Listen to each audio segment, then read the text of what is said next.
This is the kind of show, this is the kind of show we always dreamed of doing. Impossible.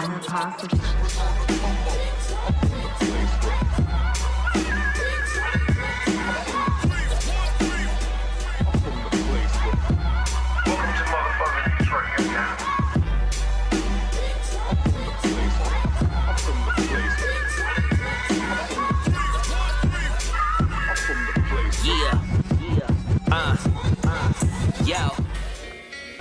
This is the kind of show. Now tuned in to 7 Mile Radio.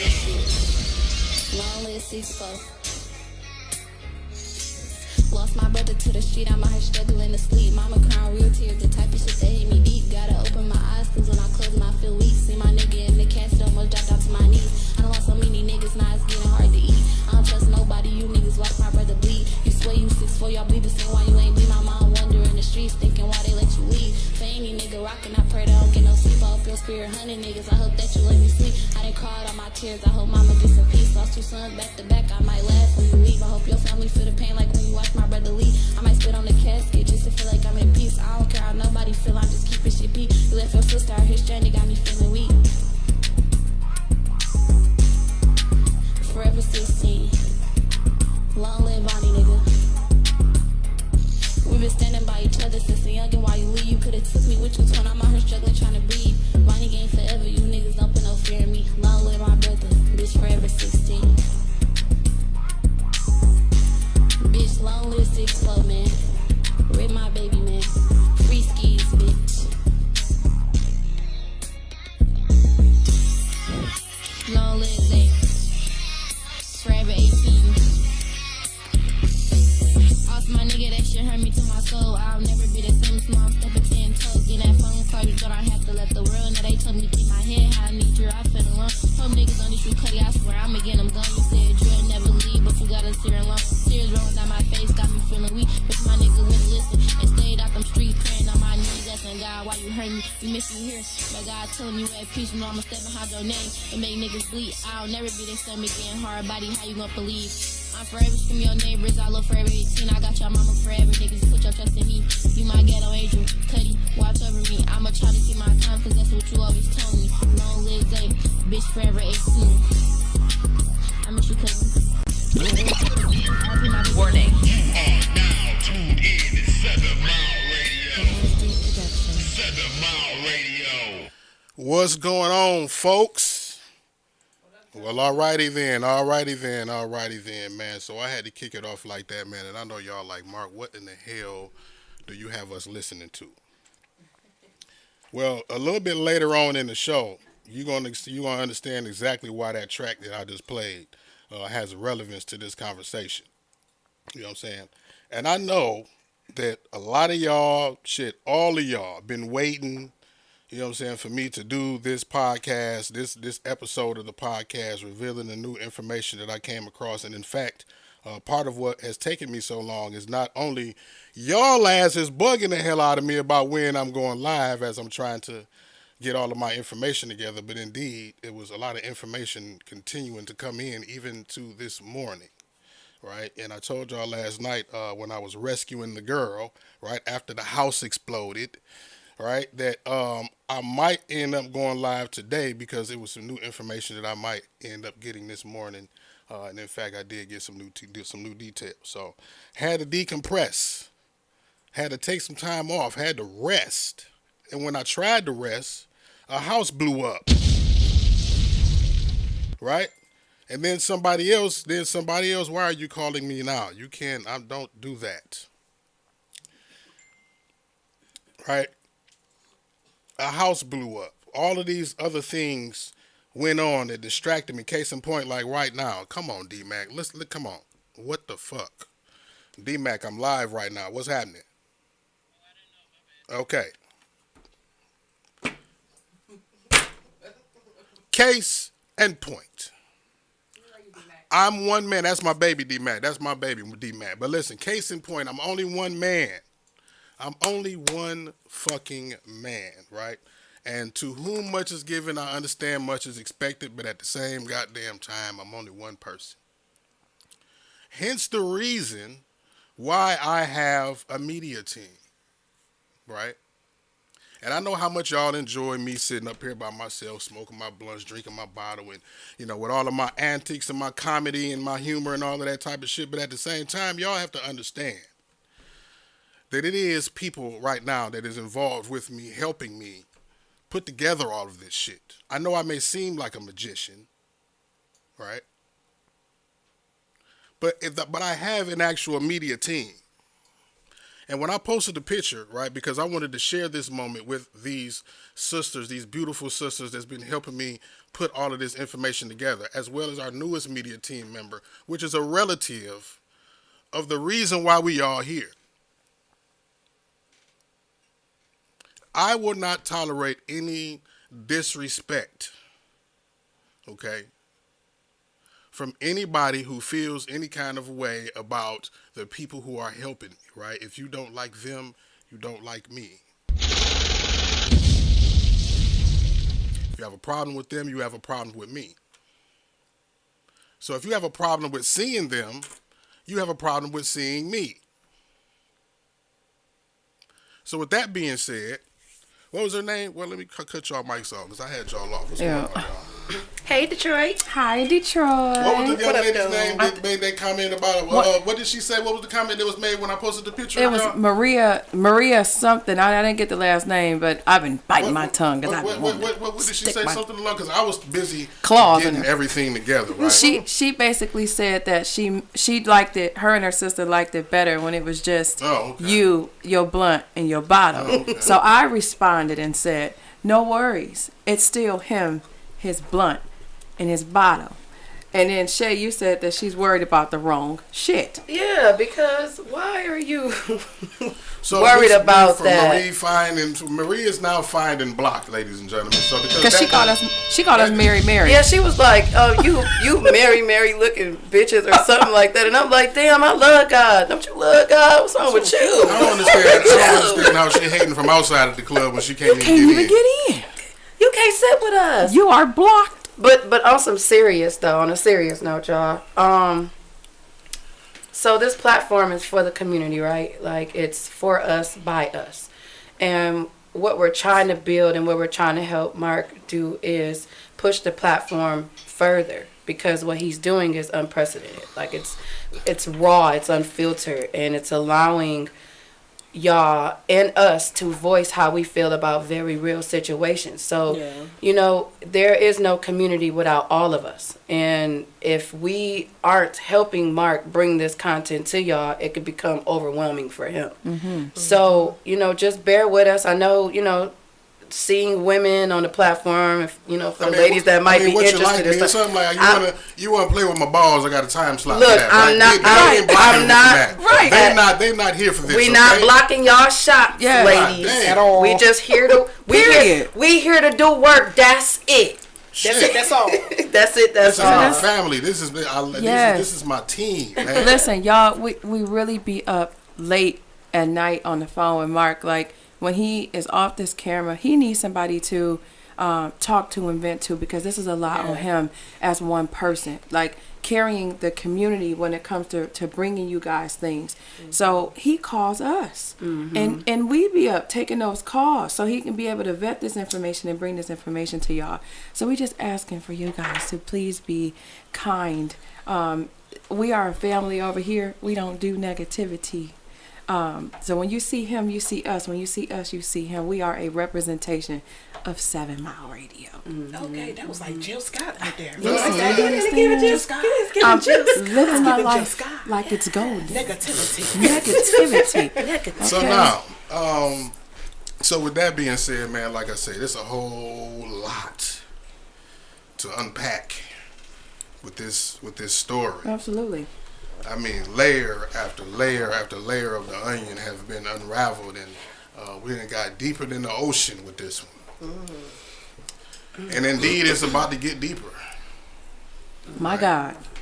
Right. So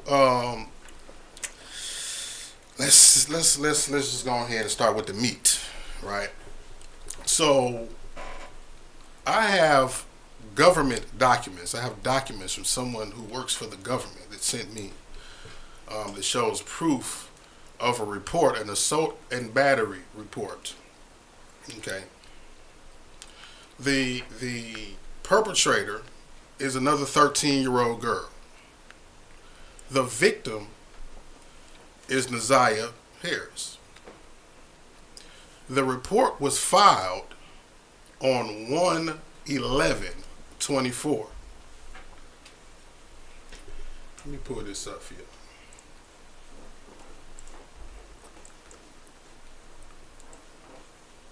Now I had to blur out some information because the person named in these documents is a minor, and once again, these are official government documents sent to me. Okay. Now what you're looking at right now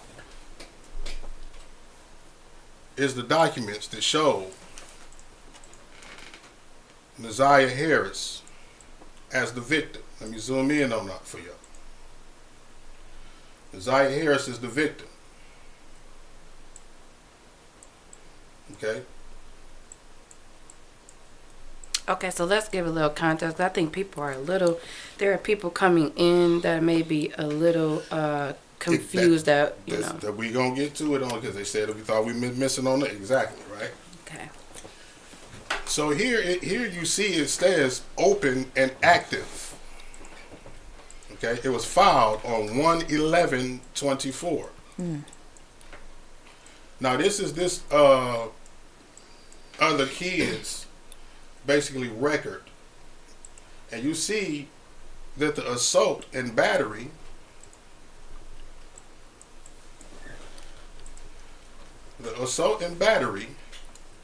was filed. Well, the incident happened on 11/02. No, 11/2. Yep. Wait. It happened 11/2. Oh, okay. Where does that at? You said it happened when? He's saying it happened November 2nd of 2023. Okay. Okay. But again, like I said, it was filed on the 24th, 2 days after she came up missing. It was filed on the 11th. Oh no, 11. Well, that's 2 days, ain't it? You said the 24th. Oh, I'm sorry. I'm looking at the date. Oh, yep, The January 11th. 2 days after. Now, this juvenile is still in police custody, and they can't go forward with the case because Naziah is missing.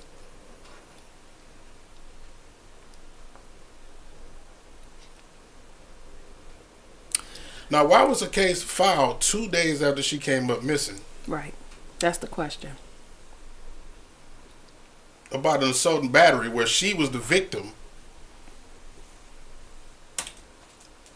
Right? Yep. That's the $1 million question. How do you file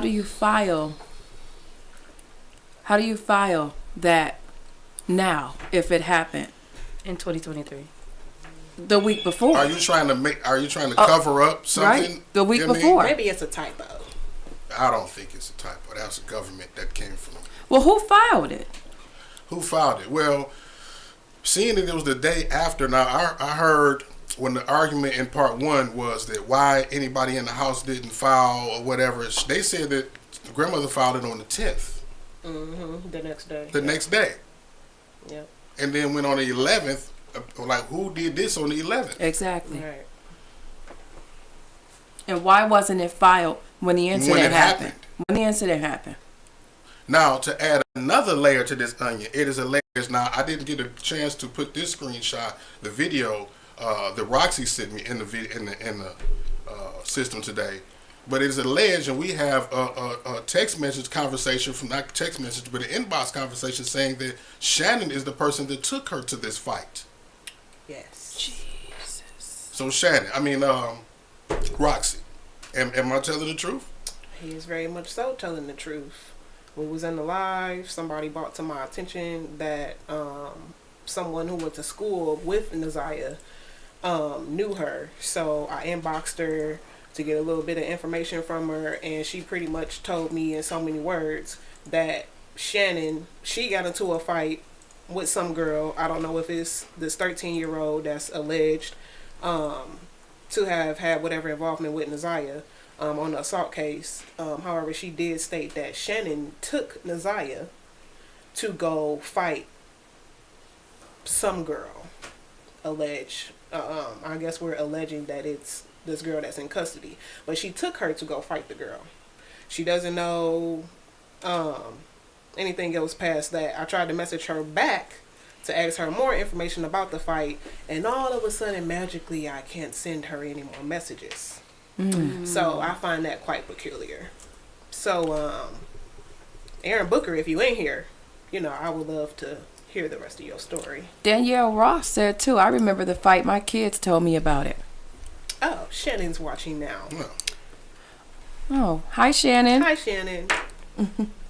Shannon, why don't you call? You have a moment. Let us know about you know what? Tell us- I got a question for this Shannon as alleged well. fight you I took got her it. to. Well, and then I got a question for her as well, because in regards to her integrity as far as what she says, right? I asked you a question in part 1 in regards to Jarvis being married or someone giving him a ring, because I heard a story about somewhere around last year, Shannon supposedly giving Jarvis tax money so he can flip whatever how dudes do, flip it and bring some money back to the house.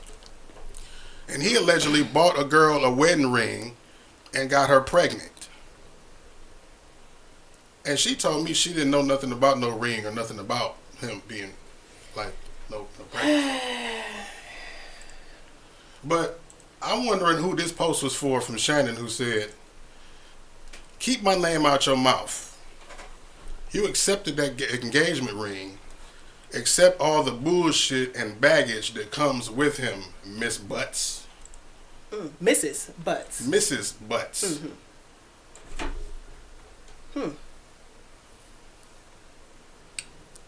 Well, Shannon, waiting on you. Call. Waiting on you. Is the phone line open? Not yet. Oh. Oh, okay. We dissecting this. We dissecting this report that was filed on the 11th that took place in November of 2023. Naziah went missing on January 9th. I mean, was there another fight that she took her to right before that we don't know about? What was that? Well, Aaron did say that the fight happened in October of last year. So, but then Naziah went missing in January. So, I mean, that's not too far off. So the girl, right, that Naziah had to fight with, I guess her brother was recently killed for, I don't know what the situation was about that. Now that song that I was playing in the beginning is actually the girl that Naziah fought. And it's kind of like a get back song for her brother. Now I don't know if this go back and ties into the whole situation about the gang activity that her brother supposedly was in, and he called in and debunked and said he wasn't a part of no gang. Right? I don't know if that got connections to that.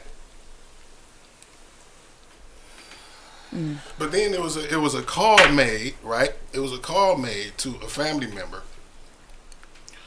stating, and I never put this out. I've known about this for a minute, but it's peculiar to me because I think this is what actually got motion this morning. It was a phone call made to one of the family members who I originally talked to, saying that, oh, well, Naziah is in the house and being held for ransom, basically, by the guys who her mother owed money to. But that person couldn't tell them the location or where they got that information from. So we don't know if that was told to the people who were the family members I talked to, just to deter them away from From the maybe situation at what hand. they did, right, to make it look like they didn't have anything to do with her being missing. When Shannon already said she was the last one that seen her go to school. We heard that Shannon took her to this fight that she allegedly went to. So about the ransom. And it's another thing about Shannon. There's some CPS situations that just so happened to We'll come back to the ransom. be able to pull plot. up. So this situation right here looks like, what does it say?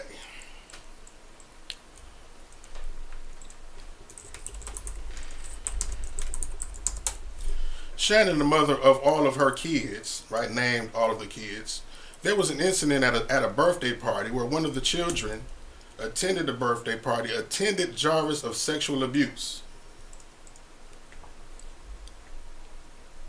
I'm going to try to keep this up on the screen while I'm reading.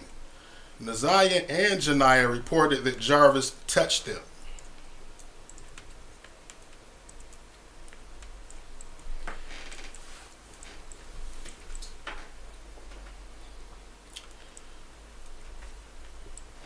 So this is his own daughter.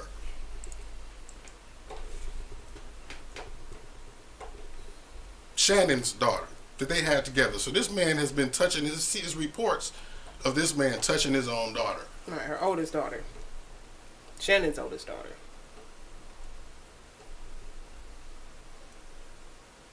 And you want us to believe anything that you have to say in regards to anything?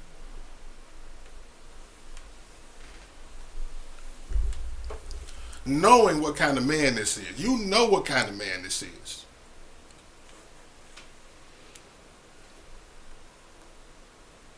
And we supposed to believe you about anything that you saying.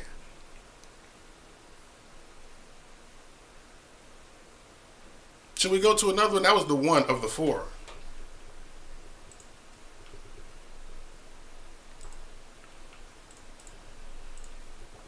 This is another one.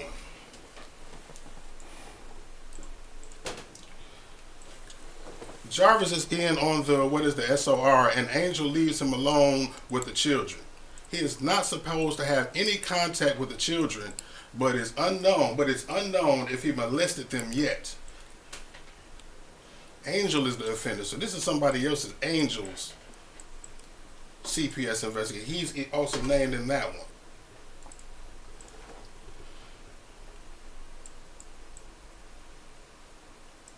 Let me see what this one is. About 2-3 months ago, it was discovered that Jarvis was in jail because of having sex with a minor, who was there, Lucretia, looks like, has been making sure not to leave his daughters alone with Jarvis. One time picking up Lucretia, what did it say?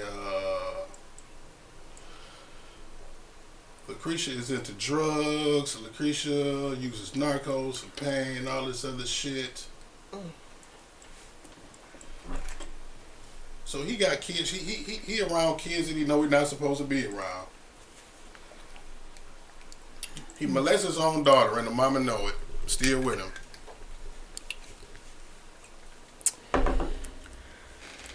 And now I'm getting threats from Jarvis' family and shit. He said it ain't threats. He said he wasn't threatening.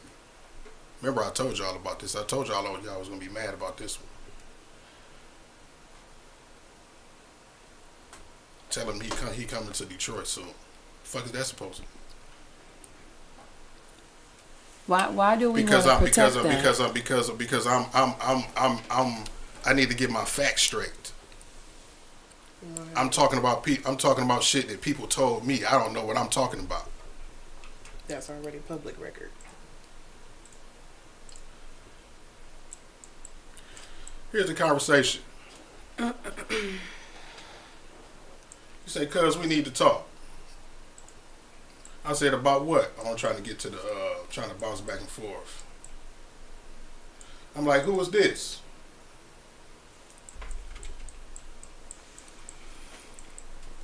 He gonna say, you speaking on somebody when you don't have all the facts. You dug up a whole bunch of stuff from my folks' past. Stop speaking on people you don't know. You don't know who out here can get close to you. You speaking on my family and he down for a gun charge, nothing more. Stop spreading lies before it's too late. That was 2. That's a threat. 2 threats. Oh, That's what I said. Are you threatening me? I don't think I got to that part. Did I show that one? I said that.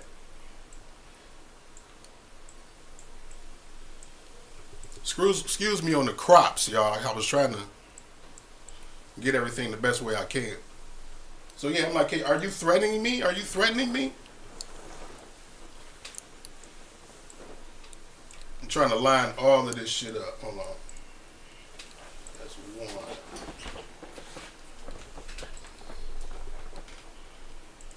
Where's two at?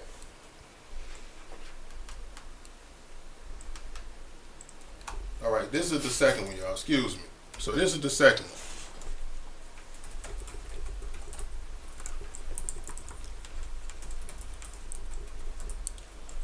Somebody said that's definitely a threat. So I'm like, so are you right? Are you threatening me? He said, no, but get your facts straight. And I'm trying to read it on the screen at the same time as I'm controlling all of this shit. So I said, well, talk to me like you got some sense, cuz I'm a grown ass man just like you are. I ain't got no reason to make up nothing. Blase, blase, blase, blase. The family telling me everything that I know. It ain't no lies. There's too many people confirming the shit, and it's all checking out, basically. So we concluded the conversation with him saying, just please, man, no more podcasts. You throwing another brother under the bus. No, please. He was polite about it. Not please. I don't understand Let me why. tell you something, big dog. Let me tell you something, because I know you watch it, right? Because I gave you the opportunity. I told you I'd call you. You said, no, we're going to keep it here. I ain't no internet nigga, so we'll keep it here, where you want to stay, where you want to keep it at. Mm-mm. For every one motherfucker that you think this motherfucker got that love him, I got 100. You might think that I'm an internet nigga, but you can come roll up on me and play and think that and you can think you're gonna do some bullshit if you want to. This is not the game you want to play, homeboy. And that ain't no threat either. It's crazy how you motherfuckers is more worried about this bitch ass nigga getting exposed than what this bitch ass nigga did to these kids. Are you another one of these motherfuckers that's out here fucking kids? That's why you protecting them? Because I done did everything but put your face and your page out there. And you know if I did that, it'd be over for you too. Why you protecting this bitch ass nigga?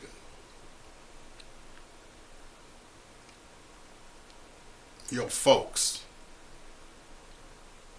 You motherfuckers like you is part of the problem. Knowing that shit like this is going on and allowing it. Letting these motherfuckers go around and continue to doing what the fuck they doing. Like, what if it was your daughter? Or maybe are you doing it to your daughter too? Because obviously he don't give a fuck about his.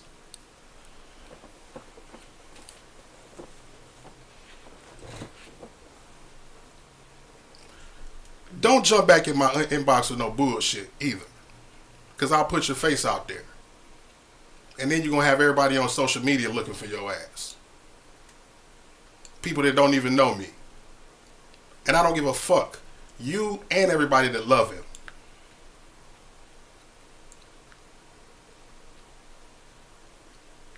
Nigga out here fucking kids. And you want to protect them. Excuse my language, but I'm pissed off about that shit. For real.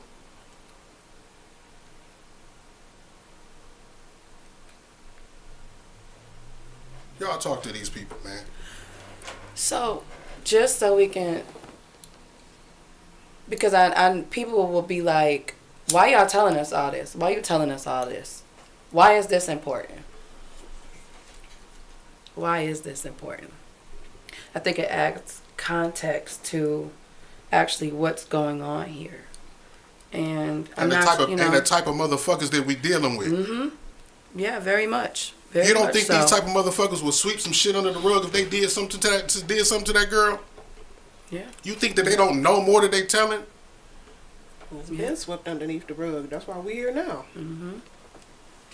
That's exactly. I went from being told that I was like fucking up the investigation to now my videos is front and center in the damn conference room when they finding out evidence and shit.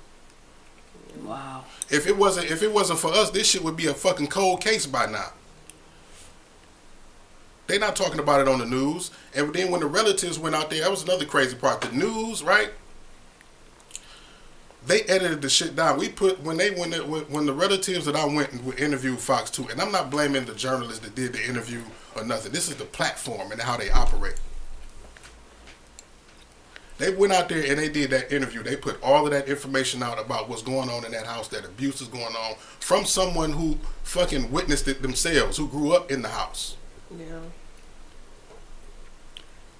So And they edited that shit down to something that was really not even worth putting out, to make a long story short. Yeah. Yeah. But then the very next day,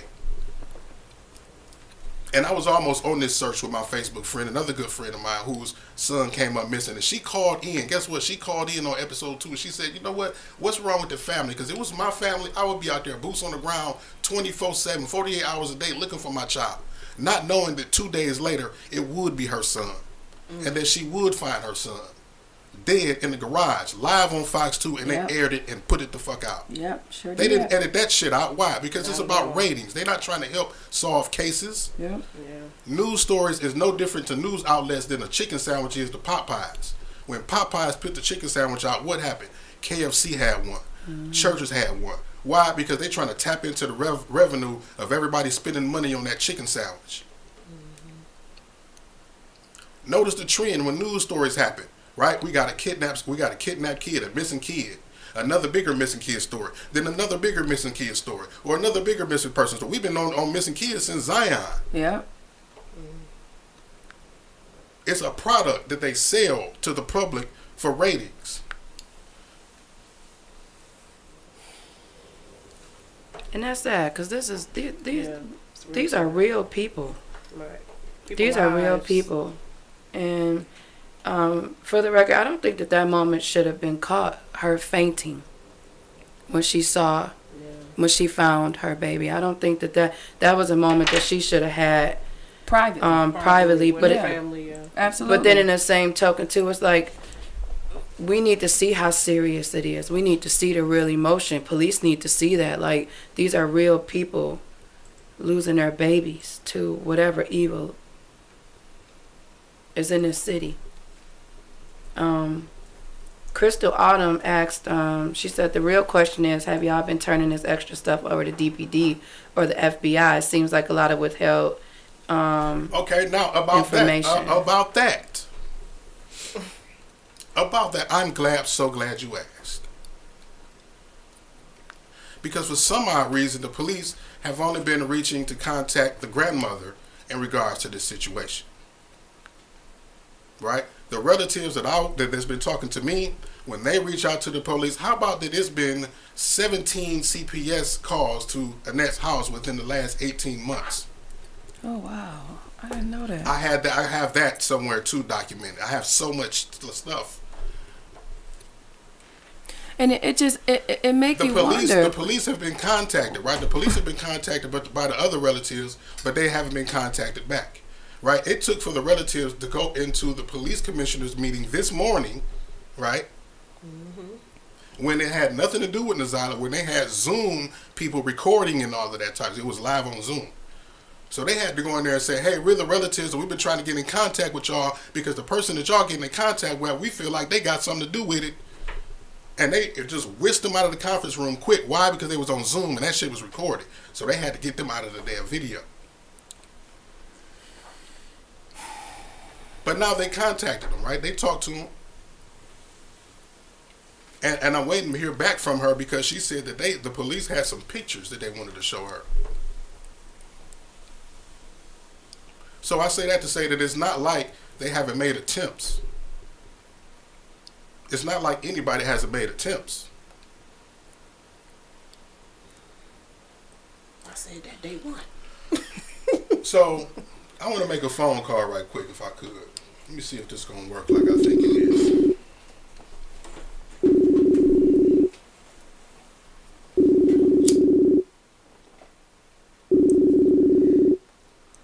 Yes, Crystal. It does fall on them. Hello? Hey, what's going on, sister? Huh? This Mark. What's going on? Hello? Can you hear me? Nothing? Yeah, I can hear you. Hey, this Mark. You want to talk about? You want to talk right quick? Yeah. All right. So, ladies and gentlemen, this is Nazia's lunch lady.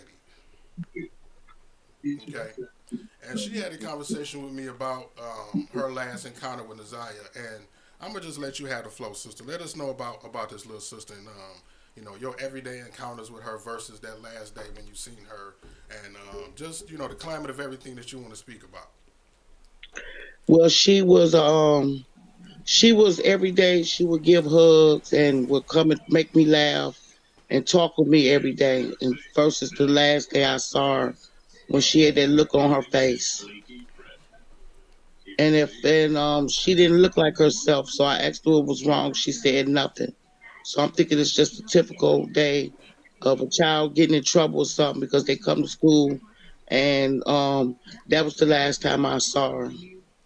And I've been really worried about her. I've been praying for her safety.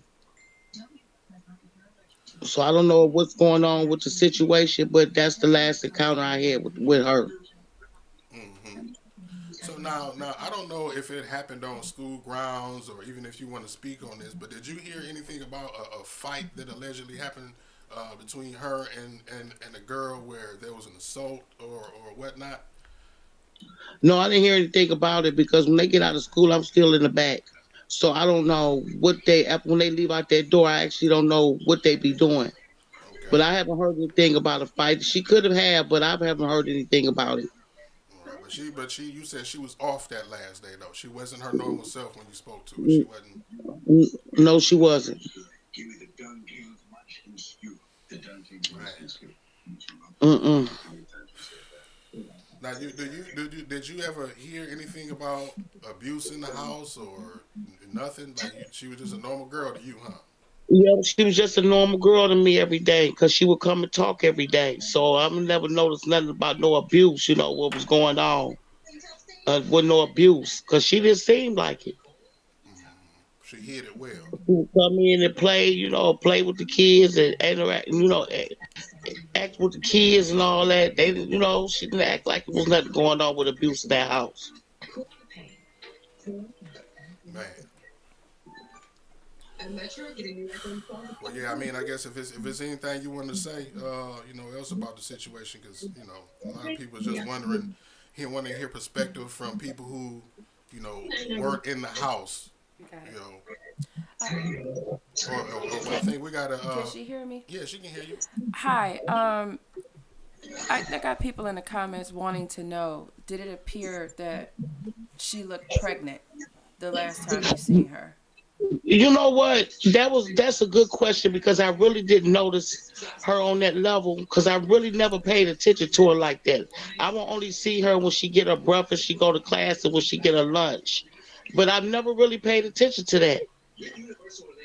And that's the guy's honest truth. I never, because she looked like she was just a regular girl, came to school every day, so I couldn't tell unless she hid it. I don't know, but I never really noticed it.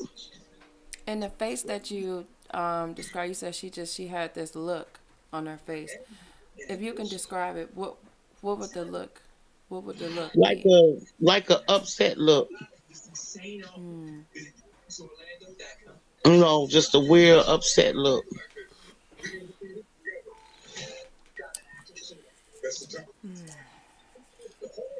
But all I'm doing is just praying for her and would like hopefully that she come back because it's just been a long ride. Man, for everybody. I got a question. Good evening.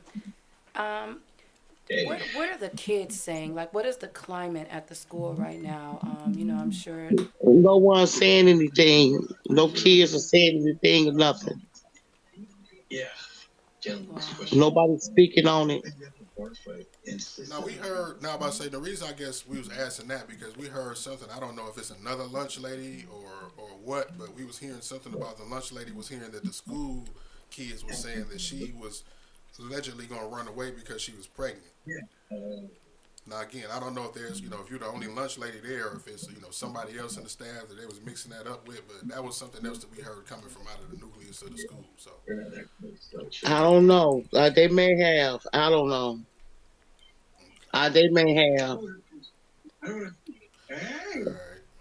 Well, yeah, like I said, sister, I just wanted to, give you a chance to be heard by the people and whatnot, because I know you was one of the people that seen her that last day. So, Yes, I'm just pray for her, Hope she come back safely. Hope there's nothing wrong or anything with her because it's been, like I said, a long ride. And I love kids, so I worry about her because I have a daughter and a granddaughter of my own, a 37-year-old daughter and a 20-year-old granddaughter. So I totally understand. I've never had to experience that, but I never had to experience that, but I could just imagine what the family is feeling like. Is there someone in the school that that you know of that you may have, like an administrator, have seen maybe she's been comfortable with or anything like that? Like, is the school putting up any flyers or offering support to the other students who may be concerned? Well, I guess the kids probably see it because it's all over Facebook. So I'm not for sure about, if she was comfortable with them, talk to them. Because like I said, only time I seen her really was at breakfast and lunch. And sometimes I see her walking up the hallway, but that was it. That's the only time I saw her. Now, as far as the classroom and anywhere else that goes on in there, I couldn't tell you what, said with the teachers or anybody. Mm-hmm. all right. Thank you so Yeah, much. Welcome. Yeah, we appreciate you picking up, sister. Like I said, I talked to you earlier. I just wanted to get a conversation with you to get, what you had to say on the air. Right, but like I said, I'm praying for her. All right. Thank you so All right, much. Thank you. So yeah, I heard that she, had tried to call in one of the shows. So I just wanted to, see what she had to say. Possibly, I spoke to her earlier, and she delved a little bit deeper. But I guess some things she may not want to, talk about. But which is completely And then she may understandable. not. She can only know so much. And I was- she's in it because I was just telling, like, y'all gotta relax. Like, hang up. Like, y'all, we cannot do that. Like, y'all gotta chill. Seriously. Like, I mean, this lady taking time out of her day just to tell us whatever she may know, to give us an inside scoop of what's going on in school and around the school. Y'all really have to chill. And not only we underestimate the emotional toll that this is taking on people that were around her, such as the staff. Like, and I agree with what Shay said, and I think another young lady said, like, she's just the lunch lady. We have to be, we have to meet these people with grace, and that they are taking the time to share their experience and interaction with Naziah. We gotta accept whatever it is that they are giving. We gotta be more kind, and I'd like to see more of that in our community. I know that Mark came on and talked about how we were greeted as the media team in the comment that the young lady left in the beginning. We got to do better in our community. Like, there's so much hatred in our community. Like, and I appreciate y'all tuning in, but just reading some of these comments, like, it's just overall just everything, and I want to make sure that I speak for myself. I don't speak for everybody. I don't want to make anyone feel like I'm attacking anybody. I don't condone no threats that Mark got from the family. That's another form of hate. Like I said, when you see Mark, you see us, you see us, you see Mark. This is about spreading awareness. This is about involving the community in efforts to finding Naziah. This is to help, like Shay said, give context and give layers as to what she was going through and what led to this. It kind of helped build her, because we don't know. We only going based off of what the family has said on the news. We really don't know Naziah. So some of the things that we're getting from the family and the things that we are uncovering helps give us some type of perspective. Oh, wow, I get it. I see why. I can't imagine how she would feel. But we got to be more gentle, y'all. We have to. I know that Jarvis, yes, I understand.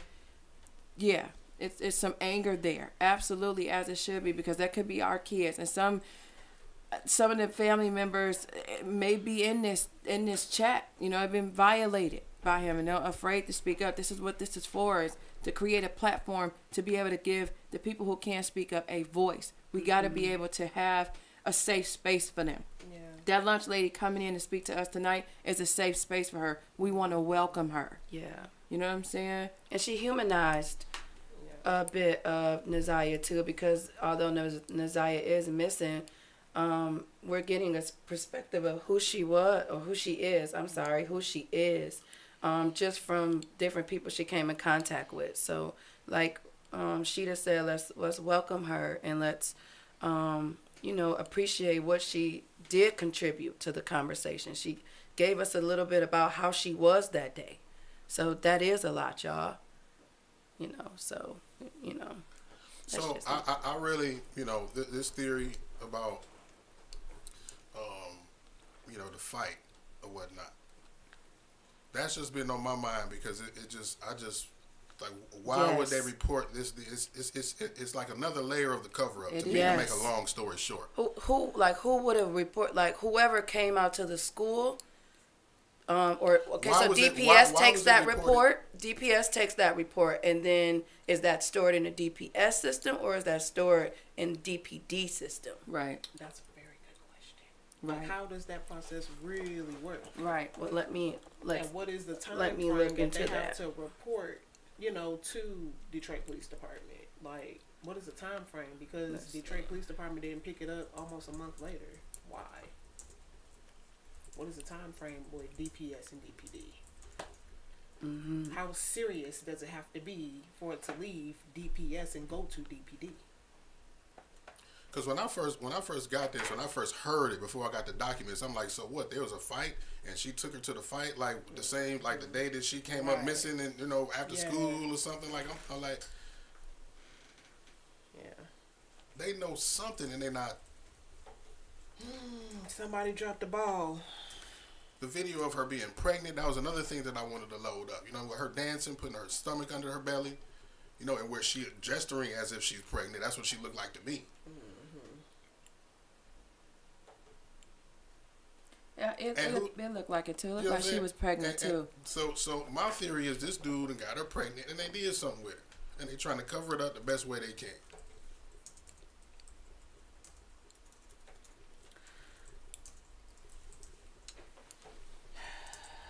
Man, I just say it's too many inconsistencies.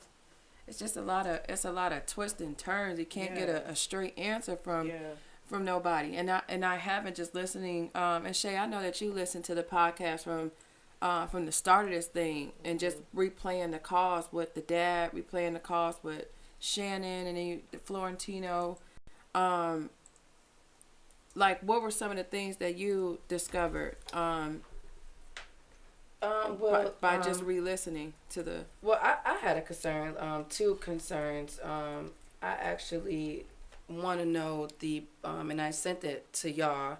I wanted to know, and you've seen it too, I want to know who actually said they saw her at the gas station. You still got that post that I sent you, I think from a couple of days ago?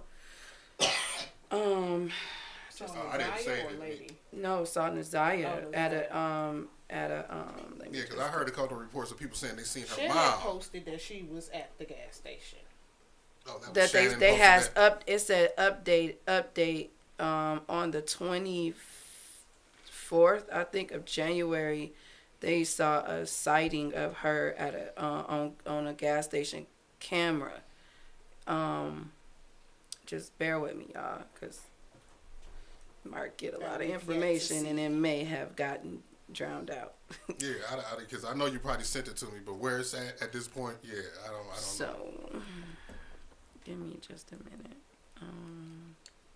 Show us what video. The video, the pregnant video. That's what y'all talking about. Yeah. Shit, if I had it, I would have. Now I got to find the video. Oh well. You got it? It's on my page. Okay, let me see. If y'all go to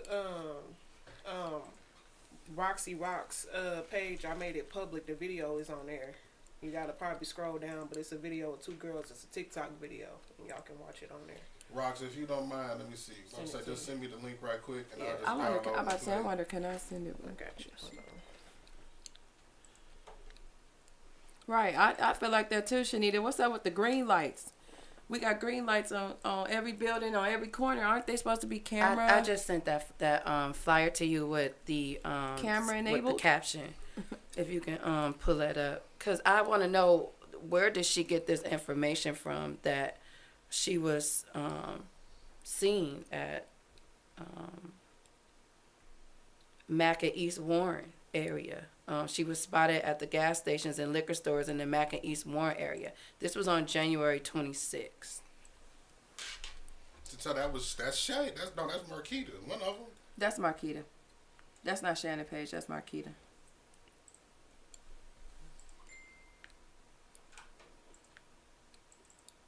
And was the police made aware of this? You know, like, where the gas stations and liquor stores cameras ran for proof of that. You know what I'm saying? Like, you know, it's just They interesting. just be lying and shit for no reason. Yeah, it's just interesting. But as I was, while he's pulling that up, combing through, going back through the phone calls, I did hear. Update. She's been spotted at the gas station and liquor stores. So the gas stations and the liquor stores. Yeah. is So where where she been get that information? Where the information? Where did that come following. from? Where did that come from? And This that's was on Marquita. January 26th. Like, who told you that?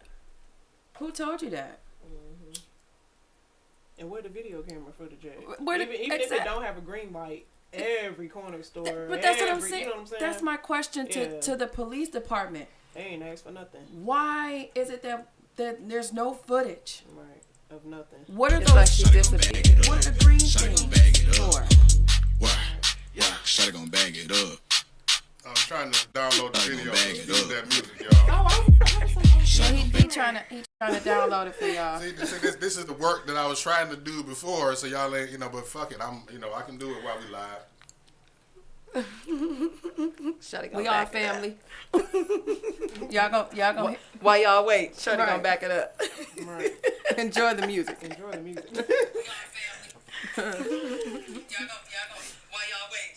Nah, somebody's computer is up. Oh, is that my phone? Is that mine? Uh-oh. Look That's at us. Roxy. Gotta be the rookie. You might want to turn that I off. thought it was off. Oh, Lord. Yeah, that's definitely you. The rookie mistake. The rookie mistake. Bow, So bow, yeah. So let's take a look at this video, and y'all, the ladies, right, that's watching, y'all let us know if she looks, with child. Shawty gon' bag it up. Shawty gon' bag it up. Shawty gon' bag it up. Why? Yeah, Shawty gon' bag it up. Shawty gon' bag it up. Bag it, bag it, bag it, bag it. Shawty gon' bag it up. Bag it. Shawty gon' bag it up. Shawty gon' bag it up. See her Shawty dancing gon' right bag it there. up. Now, Why? Yeah, does she Shawty gon' look bag like it up. her Shawty gon' bag it up. lighten that video up. While I'm talking. Shawty gon' bag it See if I up. can lighten it up though a little. Shawty gon' bag it up. Shawty gon' bag it up. That's her in the white. Nazaya's in the white. Yeah. In the white. Shawty gon' bag it Brighten it up. up a little bit for y'all. There you go. She looks Shawty heavy gon' up bag top. it up. Yeah. She look heavy up top while she dancing. Shawty gon' bag it up. Yeah, she looks heavy. And I would like to bring to y'all attention that this video is dated as January 8th. Yeah, Shawty gon' bag The it day up. before. The day before she came up missing. And Shawty just gon' keep bag in it mind up. that the picture that you saw on the bus of her Shawty hearing gon' bag it puffs. up. Very much different. Shawty gon' Very bag it up. Shawty gon' bag it up. Very different. Shawty gon' bag it up. This is from January Shawty gon' 8th, bag it up. 2024. Right. Shawty gon' bag it Look up. at both the shirts. Shawty gon' bag it up. So yeah.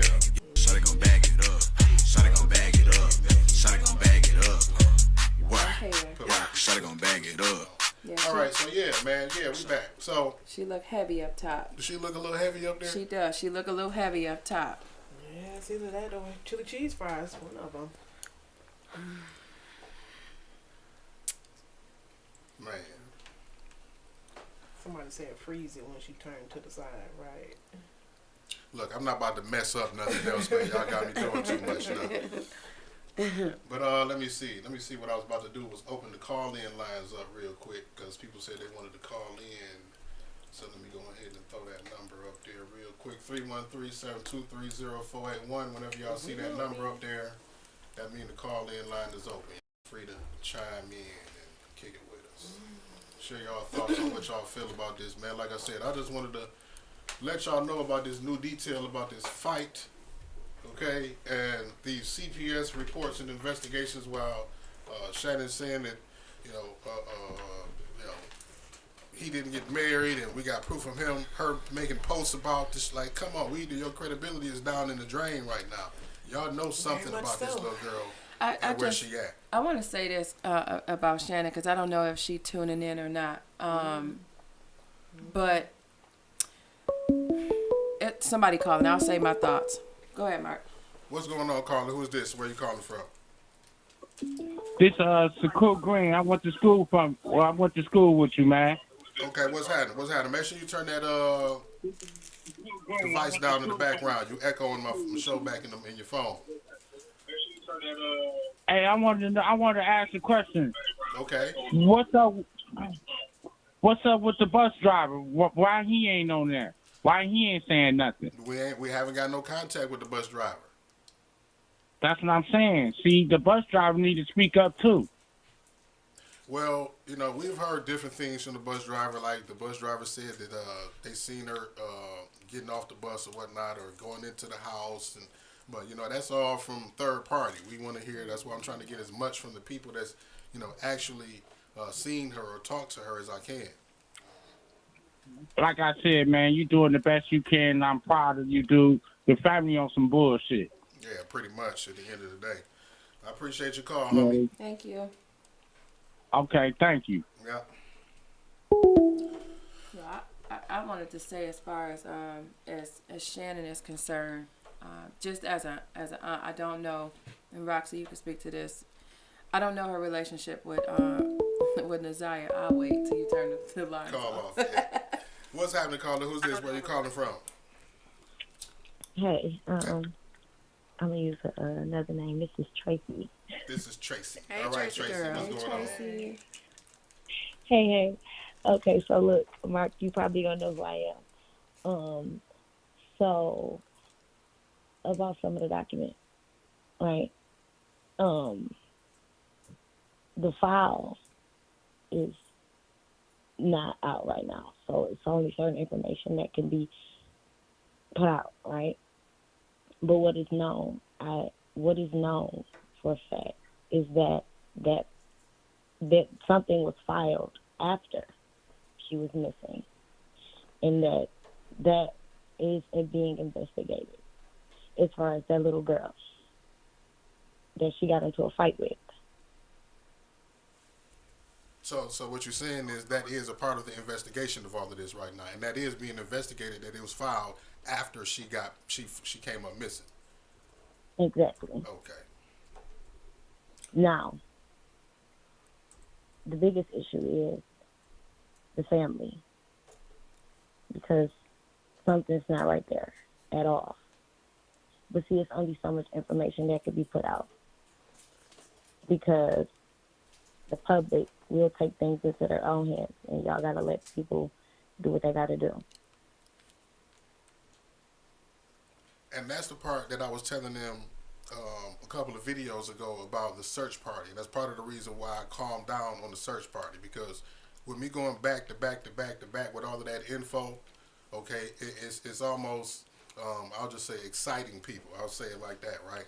And then while at the same time that we're exciting people with all of this information, we're going out and searching for her in the area of the people that we're excited about, right? It could cause an issue, you know what I'm saying, which I'm sure a lot of people should understand without me having to connect those dots. So with that being said, exactly. Right. With that being said, and also, go ahead. A lot of the conversation is all over the place. It's a little bit of this, a little bit of that, and that's the same with it. Kind of like the investigation is. It's a little bit, it's a little that. You know what I'm saying? So you gotta let all the pieces kind of come into play. But for one, the auntie, the mama, the grandma, the boyfriend, all them kids over there is ridiculous. So, no. just be patient. Be patient and stay tuned. Yeah, that's the last. Well, at the end of the day, what she's saying is nobody take the shit into their own hands 6-7 trying to. weeks. What you say, Rox? Been, 6-7 weeks. So, No. Well, yeah. Time No. is ticking. Yeah. But what we don't want is for the information getting out to cause anybody to go try to take matters into their own hands. At the end of the day. Please, y'all, do not take matters in your own hands. We are not having this conversation for that. We are all adults. I'm sure y'all know that. Don't take matters in your own hands, y'all. The police still have a job to do. Just relax. Just stay tuned. It's gonna all make sense soon. Mark, I'm out. 'Cause I gotta go. For Bye, y'all. Thank you, Chelsea. Thank you. So for all of the conspiracy theorists in the damn chat, that was absolutely not Shannon. Yeah, because that's why I was like, they eating her ass up in the comments. Yeah. That is not Shannon, ladies and gentlemen. No, it's not Shannon. But yeah, let me go back to the phone line. What's going on, caller? Who's this and where you calling from? My name is Tammy. What's up, Tammy? Hi, Tammy. Hey. Hey. Yeah, I just, it's just like I don't understand why people are protecting pedophiles. That's a conversation to be had. Amen. Yes. Yeah. That's a conversation. That's Yeah. kind of what I was getting at, inadvertently with the, with the whole, the threat thing. It wasn't about the threat; it's about the protection of the pedophile, right? And the different layers of that, from the family, from his family, to the point where they'll threaten the motherfucker, right? That's exposing this shit, as opposed to being more mad about the person that's doing it because they're all involved in it. That's why. Right, because what are you doing is giving out public information. You're not sitting up there giving out false information. Right. That part. Right. Say it one more time for people in the back. We could put his name up and sit up there and get all these facts. It's public information, and you're doing a good job, Mark. I'm a new subscriber, and you're doing a good job. I have a 22-year-old, and my husband has a 12-year-old, so that's my bonus child. And that family is some of the family is very suspect, and I'm knocking on every damn door in east, west, south, east, north, whatever, and trying to find my baby. Yeah. So I thank you and your team for doing a good job, because most people don't do this. They don't. So I thank you for doing this for our youth, because our youth is so fucking doomed in the city. They are doomed. And I thank you and your team. The quote unquote Mary. She said quote unquote. The quote unquote Mary. Y'all are. We're gonna have to get that. What's wrong with y'all? Hey, t-shirts coming soon. Mary. I'm gonna have to use Mark that. and Mary. Right. Because, keep doing what y'all do. Thank you, love. And I'm a new subscriber, and I'm gonna keep subscribing, and I love y'all. And keep doing what y'all doing, because our youth is doomed. Because y'all might, you never know, I might be in the same predicament with my bonus child. Because my oldest daughter, she's gone in another state, so I might be in this predicament, and I might need y'all help to find my child. You never know, we might be in the same predicament. So I thank y'all, and I just wanted to call and say that. Thank y'all so much. We appreciate that, sister. Thank you so Appreciate much.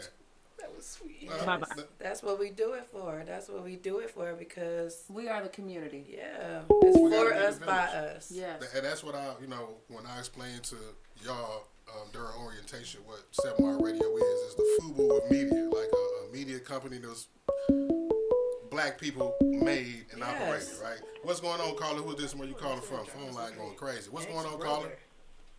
Hi, this is Carmen. I'm calling from Detroit. I'm just going to say a little. Hey, how y'all doing?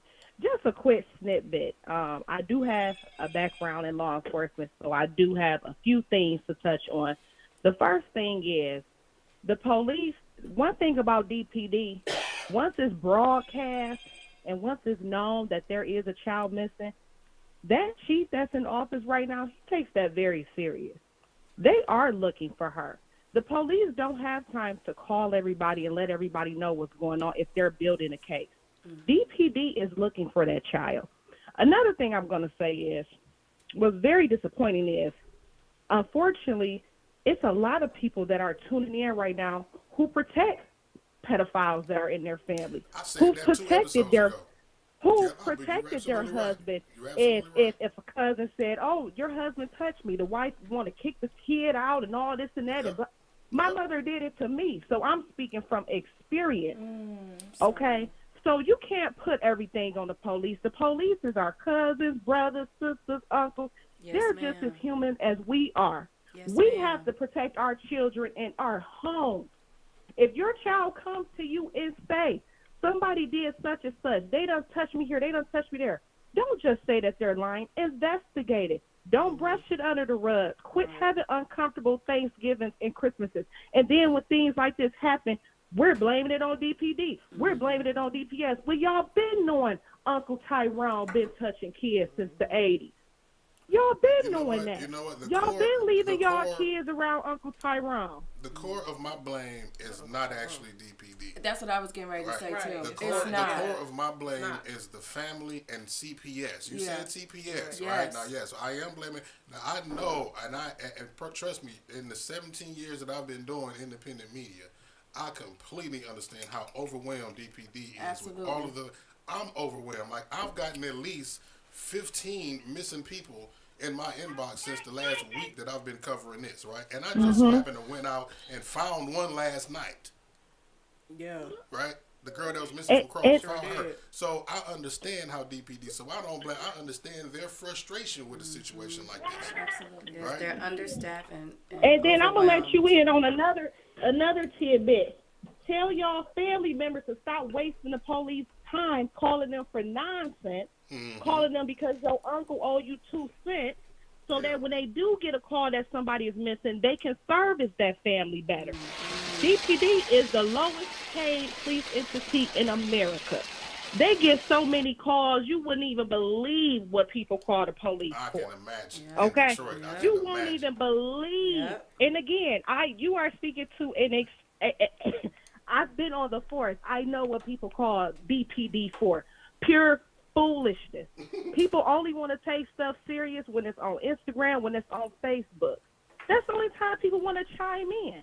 You know what? You know what I'm saying? And that's, I guess, part of the reason why we're doing what we're doing is because we felt like, or it looked like, the momentum in this case was dwindling down. Okay. Right?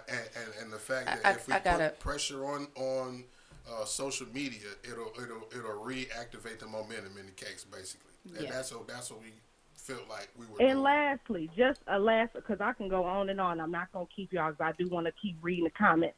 Let us have these same energy when our cousins are getting murdered and you don't want to tell that your baby daddy did it. Let's have this same energy when you see somebody doing wrong and you don't say nothing. Let's have that same energy. People don't want to snitch. They don't want to tell. Please, I'm not going to jail for nobody. Don't do a crime around me because I'm a snitch. Okay? That's what I'm going to do. Call me a snitch, bitch, whatever you want to call me. I'm telling. Okay? Let us go back to start telling on stuff instead of trying to keep stuff under the rug and then just expect because people have badges or because they have a certain title that they work for 9 to 5 that they supposed to be just superheroes and just make everything just better.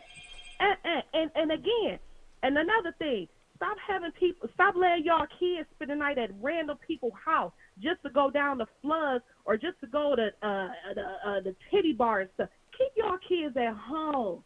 Check on your children. And lastly, my spirit done hit me. If there's any fathers that are, and I'm going to tell you about that father, he had the audacity to talk about how he's sick and his baby is missing. Motherfucker, please. You hear me? Please. That ain't no fucking excuse. Who cares about how you feeling and you had all these certain nigga, you failed her. I could tell that he wasn't a father when he first talked about himself. He spent Mark. I watched it. He spent so much time talking about himself, baby. I didn't even know what he was on the phone for. I didn't even know what he called in for. He started talking about himself. Nigga, you failed her. You failed her, and that's how these niggas do that be having these kids and they marry. They fail that other kid that they had outside that marriage. Well, Okay. I mean, if you know the story, right? I don't know if you heard that first episode of explaining, or in the beginning when he was explaining it, we came to the conclusion of him basically having a one-night stand with Nazia's mom while he was married, and he getting her pregnant, and his wife finding out about it later, right? So he really had no care or attachment to the whole situation in the first place, and that's not to say, you know what I mean, that validates his actions in the situation. By a long shot, I'm not saying that, but you know, he didn't care from the jump. So, you know, and again, that was my whole point of the whole first couple of episodes, is just letting them talk. I wasn't going to correct them, or you know what I mean, or try to check them about nothing. I'm letting them just get it out. So that to see the climate of the personalities of the people we're dealing with. He's a true clown. Cause Kane know, like, and I just was telling my best friend this earlier. Cause I'm in the same situation. My oldest is by an idiot, but I chose to lay down with him, and I knew what I was getting out of it. Okay, we were not married, so a lot of things are gonna come when you are not married and you have kids out of wedlock. Men don't be blessed when they don't take care of their children. I said that. Women are not blessed when they are not taking care of their children. So it is not shocking to me that his health has declined because you have not been a father to your child, okay? You think you're going to walk around here with good health and ain't nothing going to happen to you and the Most High not going to... What? That's why you sick, and I hope you continue to reap what you have put out into this universe for that baby. That's my wishes for you. And I hope he listening, because he was a true clown, okay? You talking, he on the air with a whole bunch of mothers, fathers, grandmas, uncles, coaches, or whatever that come out here every day, and we make it happen for our children, for our village that we are growing. And you telling us about how you was in the hospital. Boy, bye. You hear me? And your wife should be automatically ashamed of you, too. She should be ready to divorce you because you are a weak man. Now, I don't know all the other details, Mark, because I be busy, honey. I got 3 kids over here. So I didn't hear all the details of the story, but I chimed in today because I was doing my laundry, and I just had to give my spiel. Protect y'all children. I'm so glad that you did. You know what I mean? And mainly about the perspective from DPD, right? Because we don't want DPD, because we know they watching, to feel like we are blaming them. And no bashing of the police in our commentary at all, because we have no idea what they deal with. What I explained I know personally, like I said, the chief that they have now and the chief before, he takes this very serious. That man ain't on the news because he bored. That man is overworked. The DPD is overworked entirely. But if people stop calling the police about their cousin took their garbage can and they want their garbage can back, and the police on the scene for an hour, then they'll have time to handle other stuff. Quit calling the police about nonsense, but then y'all say y'all want to defund the police. Which one is it? Which one you want to do? Because I want to keep the police. I want them. I'm done. I'll holler back, Mark. I'll call you tomorrow. We I appreciate your call, sister. Thank you. Man, all right, bye. Yeah. All right, let me open these call-in lines back up, because Hold on, before you open the call line, hold on, y'all. Okay, hold your mute. Okay. Because I wanted to hear what Sheeta was saying. Oh, yeah. About Shannon. That she did not protect Naziah. And I don't know if you didn't know how or didn't know where to start. Now Naziah's dad is calling my phone. Oh shit. But he has to call my call-in line. Let me see what he... Bro, what's happening? Hey, what's up, bro? What's happening? Spicy. Hey, you know I've been out there looking for that baby, man. Hey, you know I've been out there looking for that baby. Can you hear me? I can hear you. You're supposed to call the call-in line, bro. You called my phone, bro. That baby. Okay, so what you want me to do? You got to call the phone line that we was the phone line 313-7. I'm about to call right now. Yeah. This thing got real spicy. Okay, so I'm just gonna say what I have to say regarding Shannon, because I'm an aunt and I'm a woman and I'm for the community, but I'll save, and I hope she's listening, and I hope that you take in what I have to say respectfully. Let me accept this one. What's happening, bro? Hey, what's up, man? What's up, man? Hey, so I want to just keep this about my daughter, but you got these old hurt women out here that don't understand nothing. You see what I'm saying? For one, me and my wife was together. We wasn't married, and they don't know if we was. They don't know the situation, and so the clown don't know that I was paying child support. The mother got into some trouble where where the grandmother, we signed over the rights to the grandmother. We signed the rights over to the grandmother so she could take care of Naziah. I was going over there. Her family know I was going over there. I was taking money. I was doing everything. And I put myself on child support. I had a heart problem. Lost contact. I was in the hospital recently for my heart. That's how the police contacted me again. That's how I got back in and found out where they were. And since I got out, I've been out day and night, flyers and everything. You have? So these clowns, yeah, you know I've been out there, bro. And it's upsetting me because I'm trying to keep this focus on finding my baby. And so they can't tell me what I have and what I ain't been doing with their old rusty self. I can't stand when people do that stuff when you're trying to be honest. I can't stand it, man. That old foul ass mouth. She don't know what she talking about. I'm sorry. Let me. I'm gonna say this because I think what you're getting back is the frustration and the anger from the community because they're wondering where you were. And I do believe that I believe in forgiveness, but this too also in the eye of God as well because Naziah comes from you. You're facing those demons, and it's not for us to judge you. It's not, because that's between you and God. But what you're getting back is from the community, because when you don't step up as a father, sir, then the community has to. And well, what I'm saying, y'all keep saying didn't step up. I was there. I was never not there. Only time I wasn't there because her grandmother kept popping her butt around because she on some other stuff. I couldn't find her. She went missing. Other than that, I was over there. Who went missing? I was over there. Who went missing? The grandmother was going MIA. Man, she jumped around for so many houses over there on the east side. I'm telling you, she was moving around. Ask her family. Ask her family. This is her family. It wasn't easy keeping up with them. This is her family. This is Roxy. This is her family. Right. I know who Roxy. I seen Roxy, but I was on the phone with the auntie and Annette's sister. They know what's going on. They was with Chantel. I don't even know who Roxy is. No disrespect. None. There's a lot of their family members I don't know. That's fine. You know what? That's fine. Yeah. Well,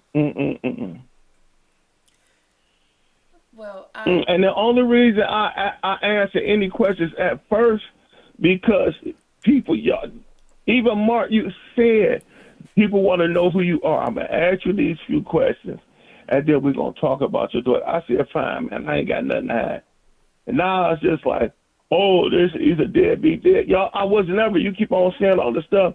I was never a deadbeat dead. Well, Mark didn't say that, love. Mark never Nobody called said you. was a deadbeat. Mark, listen, these No, are... I'm not saying he said I was I'm not saying he said I was a deadbeat dead. But the people... Mark gave me an opportunity he gave me an opportunity to speak. He did. And he said they wanted to know who I was. And I said, I don't have anything to hide. I will answer the questions.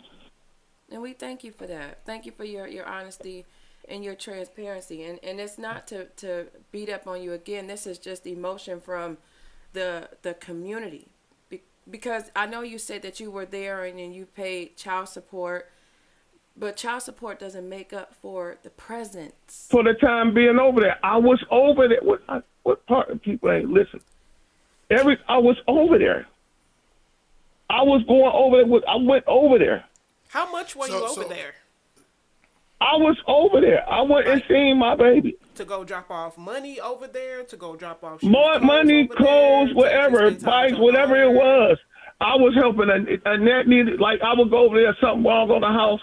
I might fix this while I was over there. She had so many houses she was at.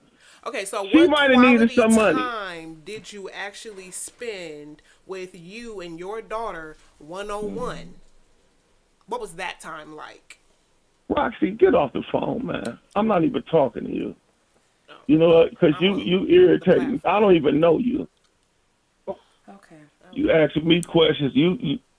Thought that was a valid question. No, I'm just tired of trying to pull my teeth, and I already told y'all. The lady was even squatting in some homes. I went over there and helped fix up.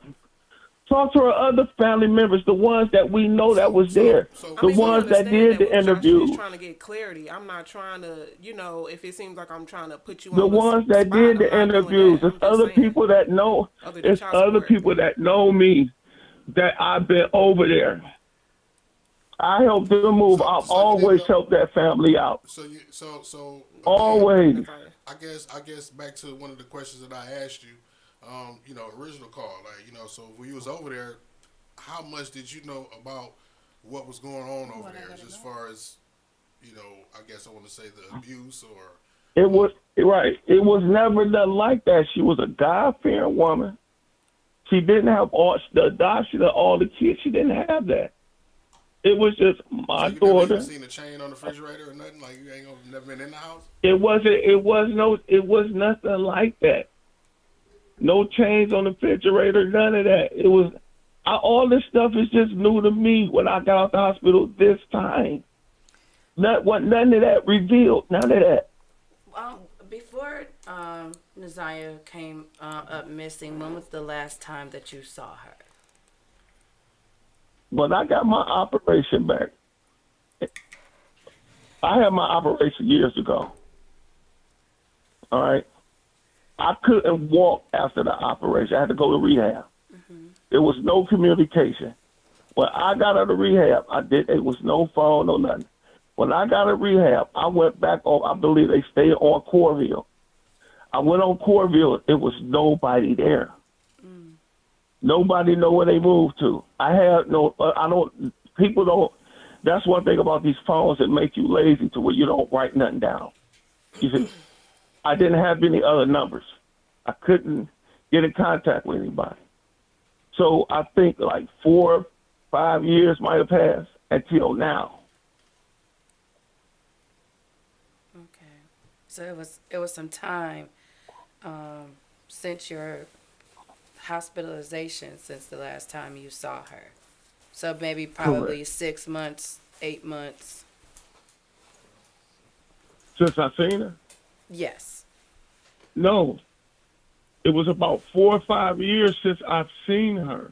Okay, I'm sorry. My apologies. 4 or 5 years. Okay. And you didn't know at all where she lived at, or you didn't have a contact for Miss Annette during that time? No, I didn't. No. Wow. Oh, this deal was so damn funny. Somebody there.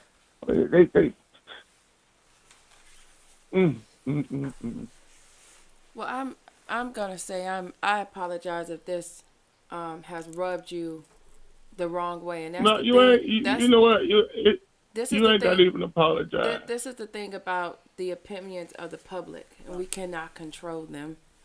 And I do believe that everybody has a right to feel how they feel. This is a very emotional driven situation, an emotional case.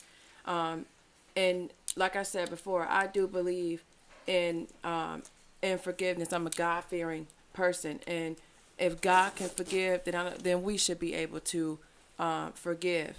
And I understand that you had this, I'm sure, conversation with God. Mm-hmm. But this is just now getting out. Right, but you keep on saying forgive. I don't care if anybody forgives me. I just want to tell a story. I could go on with my life. Because I know what's going on. I don't have to sit on no damn panel. Right, and I ain't got to keep on doing all that. I ain't got to go back and forth. Right, but I think you. I ain't worried about nobody at all. If anybody knows me, they know I ain't worried. Then I have to ask you, sir. I just want to find my baby. Right, That's but it. if you're not worried, then why did you call in? Why I did just why did told the young you why. right, but why Because did the these lady people don't know. Because people don't know. But She do you- running her do you care, bubblegum mouth. She don't but know. do you care? And see, this is what I'm talking about. I'm asking, do you you care, bringing sir? up questions like this is Ricky Lake or something. It's not, but I'm telling asking you exactly I'm- what it I'm is. but I'm asking you, do you care, sir? What other people think? Do you really care? That's all I'm trying to tell you. Why does it I matter? said about your forgiveness. I said It's not about for- your forgiveness. but it's not for me You to forgive. keep on That's- telling me you can forgive. I don't. You're not God. I don't care if you can forgive or not. Okay, but what I'm telling you, I don't care. This is But what I you think you're wasting missing. time telling me about what you can forgive. I don't care about you forgiving. Okay, no. I just want to say I this. just want to think- find my daughter. and I understand, but I think you're misinterpreting what I'm saying. What I'm saying to you is not just to you, but for the. Did he hang up? Yes. Oh, okay. Well, there you have it. Right. There you have it. Someone said that we're misinterpreting his words. Someone in the comments said that we're misinterpreting his words. I don't know what was. Ryan Renee said, "Why are y'all twisting his words?" I'm not sure what was twisted because y'all heard the same thing we heard. But I think. But what I was trying to say is because I saw a lot of judgmental comments. Yes, we know from what he told us in the first interview that he signed his rights over. He did say that. He agreed for Naziah to go with her grandmother. He openly said that. Mm-hmm. So my thing is, you don't have to explain to us for forgiveness. That's between you and God. And I believe God forgave you for that. I 100% believe that. And you can start a new life and start now by advocating for your daughter. Start acknowledging your daughter for the decisions that you made. That's what I was trying to tell not only him, but the comments. Look, you guys, like, God forgive us. We all, just because our sin look different don't mean it ain't considered sin. I think he might have been misinterpreting your words. That's what I was trying to tell him. Like, and I'm not trying to. If anybody likes, you feel me? That's what I'm like. It's not even for us to judge. It took a lot of courage for him to get on this podcast to say, "Look, I failed my daughter." Exactly. And I criticized him right while he was on the phone the first time, and then I also told him, right, you were her dad, right, and at the same time that you did what you did in regards But to that kind of her, behavior. That kind of behavior, the talking over, the defensiveness, it still tells me you still living in that because you know you were wrong. And until you acknowledge that you were wrong, because you're hiding behind that, you're still angry at yourself. You don't have to take it out on me or nobody else in these comments. You're mad with yourself because of the decision that you made. He called in. And now I'm getting criticized. And that's why I said, if you really didn't care about what people had to say, then why did you call in? Yeah. Why did she ruffle your feathers that made you call Mark's personal line? Like a peacock. Because you're still angry with yourself. It doesn't matter what the public say. You're mad at yourself, and I can understand why. And you hung up.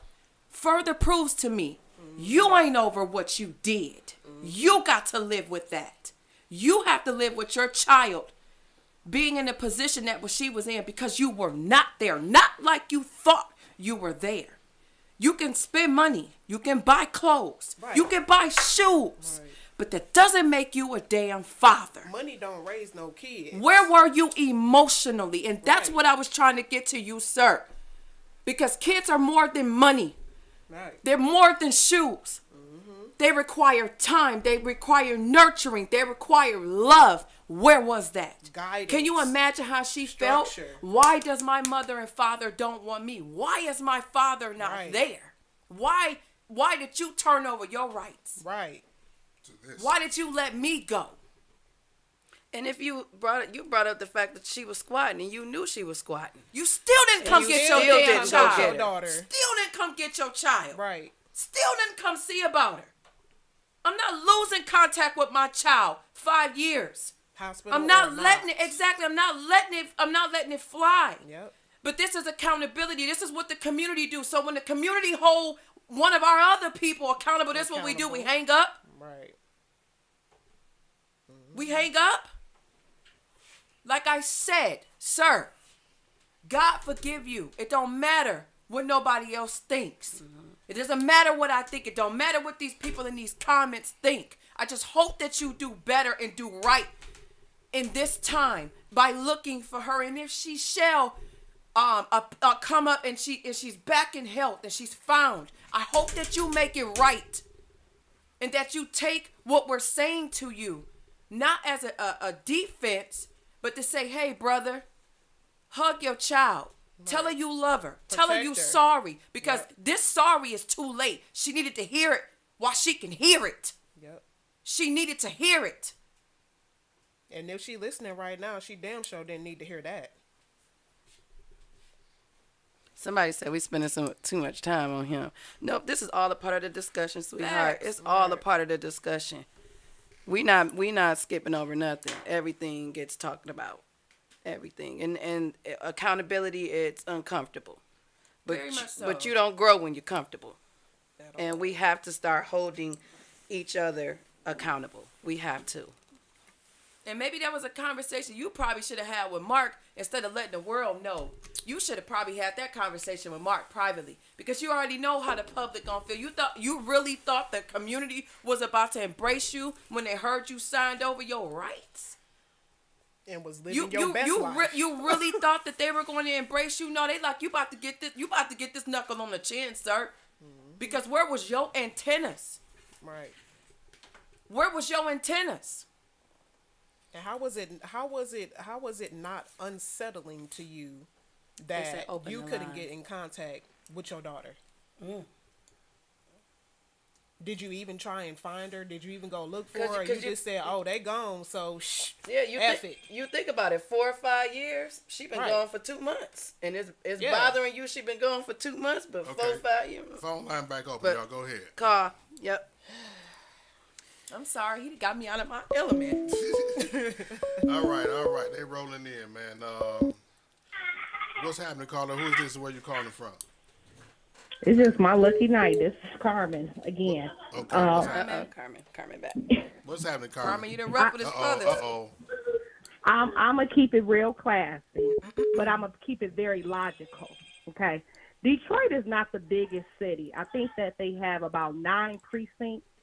Let's say if you were looking for your daughter, she didn't return home from school. You can go to any precinct, and they would have started a missing persons report. They would have started that 5 years ago. He said that he didn't know where his daughter was. They move around, hippy-hoppy do. Yeah, they do sometimes. But you could have contacted the police then. You know what I'm saying?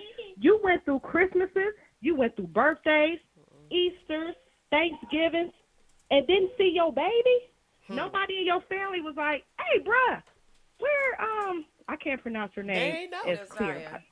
Where Nazaya at? Where my Pookie butt at? Nobody said nothing. What did you say? What was your excuse? Oh, they just move around. I don't know where she at. Please. I just give it raw because guess what? I have 3 children over here. You just heard one in the background. I got one on my hip and the other one asleep. I can't even get 5 seconds alone, let alone 5 years. But that is the norm in our community. That's the norm. People go years without a lot of fathers and mothers doing. She should have been on the news 5 years ago when he didn't know where she was at. You see what happened? Now everybody's CPS and everybody's trying to gather all the paperwork, She should have been. She should have been on the news 5 years ago. Period. And let the grandma call and say, you know what?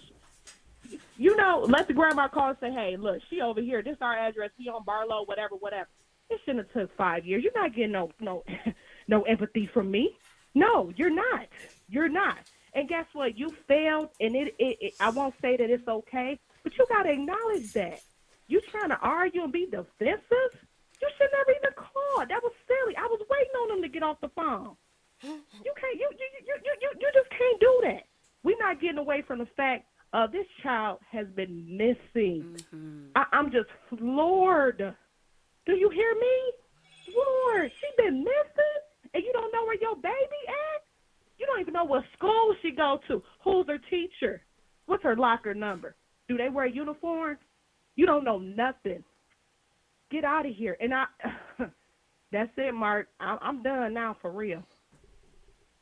I'll call you tomorrow. So now he hung up to text me though. Yeah, but this is a trend I can't read your text messages, bro, because you replying to what people saying. And he said that I think he mentioned that I was miserable or bitter.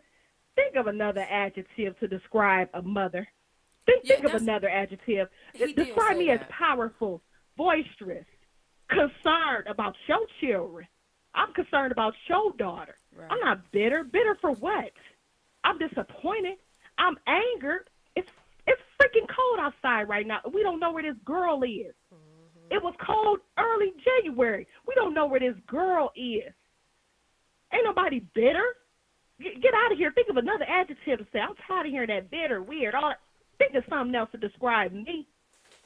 Because I'm concerned and I'm upset.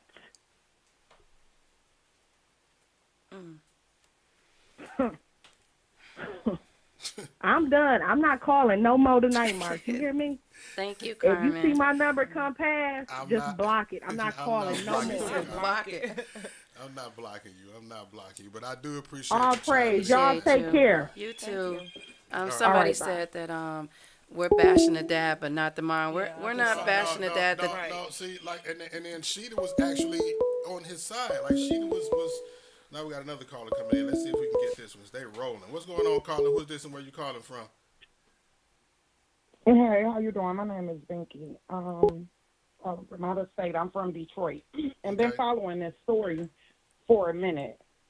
So I have a 21-year-old daughter and I also have other kids. That's not mine, that I just adopted and come around me or whatever. My whole thing is this. It don't matter if it's the cousin, the auntie, the mother, the father, the grandmother. Everybody felt this little girl. Everybody felt her, period, point blank. The whole thing is us trying to find her. I think I did inbox you, and I told you I would fly there so that we can look for this baby. I remember you sure did. Because it's bothering me as being a mother, and then just by, like I said, I have a 21-year-old. She went to school with a lot of different kids. People aren't parenting the way that some of us may parent. You know what I'm saying? And it's unfortunate in our community, but that's what's going on. But us being a community, like back in the day when we were growing up, I'm 49 years old. So when I was growing up, if our mothers weren't on our back, the neighbors was on our back. You know what I'm saying? We don't do that no more. But the whole thing is everyone felt this baby. Period. I don't care about long distance, extended families, fathers, not being, none of them. Everybody felt this baby.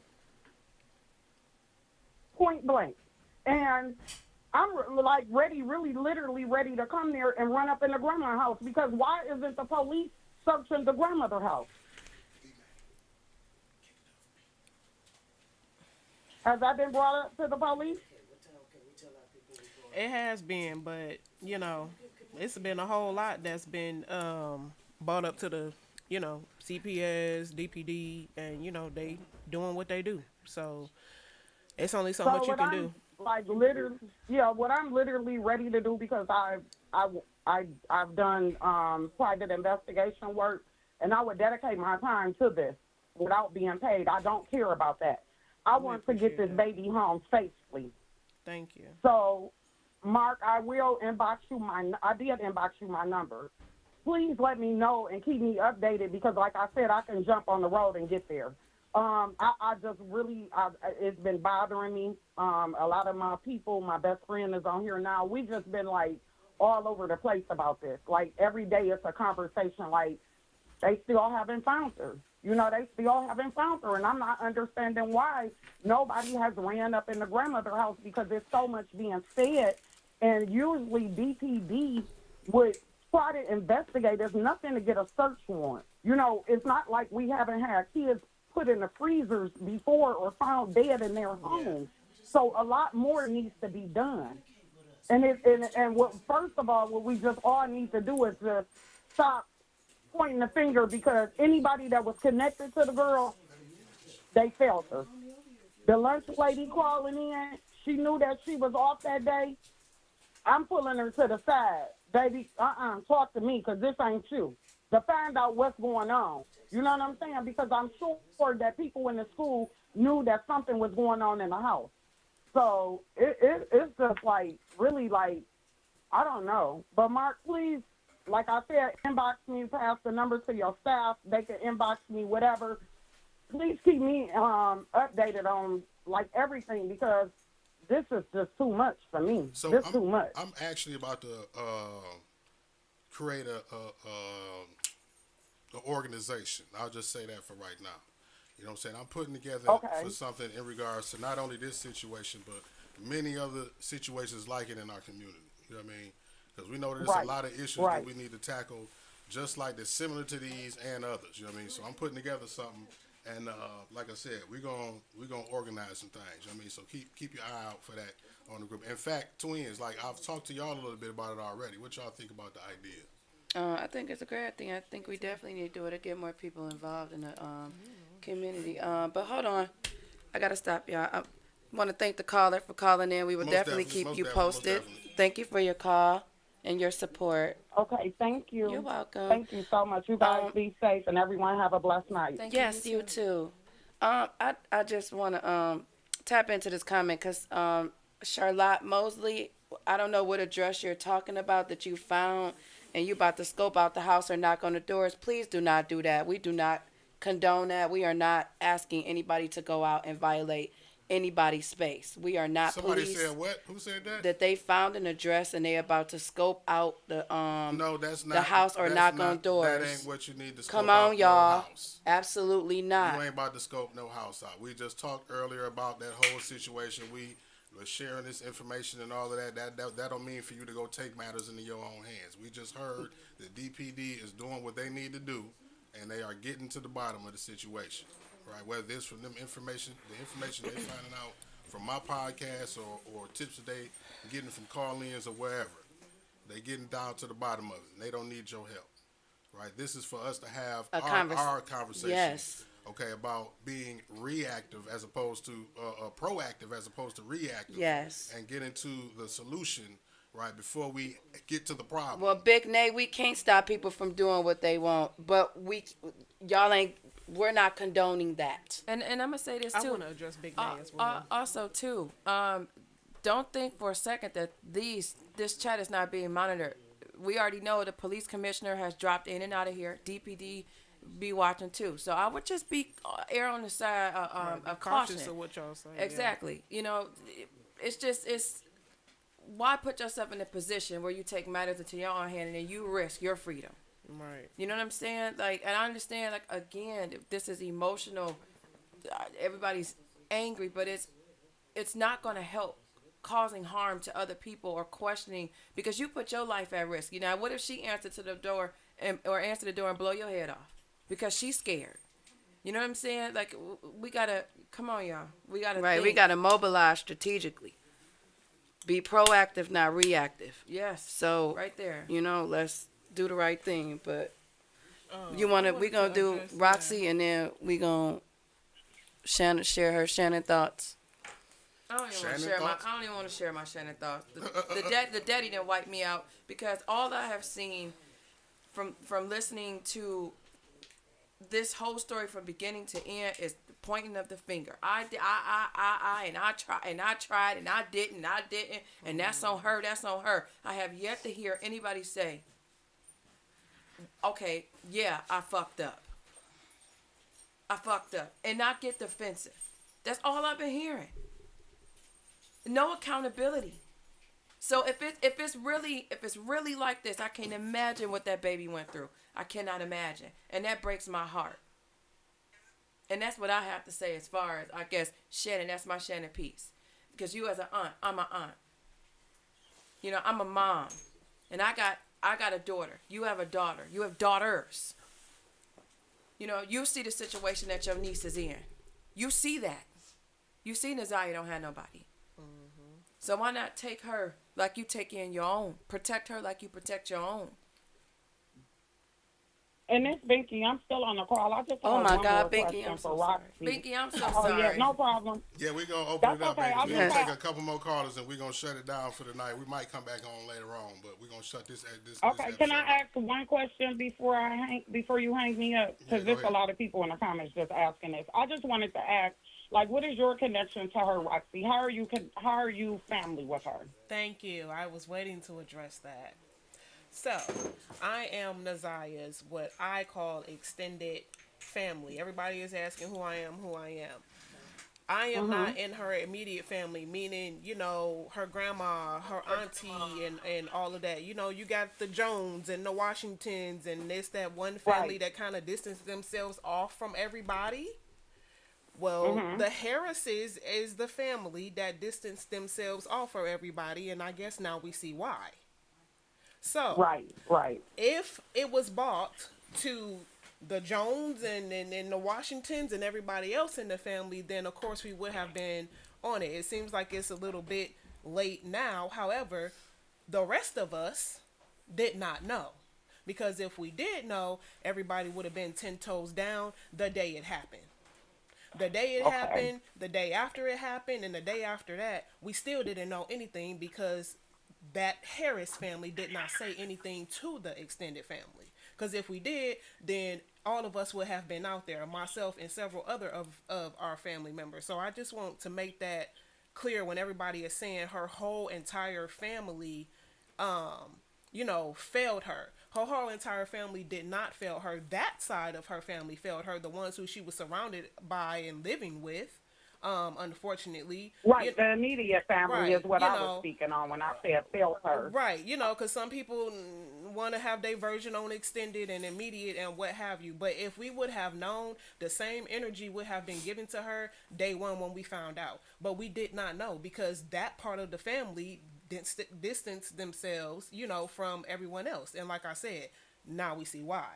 Y'all hearing, you know, but aside from the pointing of the fingers, but you hearing, you know, the inconsistencies and everything like that that's been going on. So I just want to make it, you know, very clear that maybe I am, you know, the significant voice for Naziah because no one wants to come forward because they don't want the backlash or they don't want to, you know, step up and say nothing, but I'm not afraid to.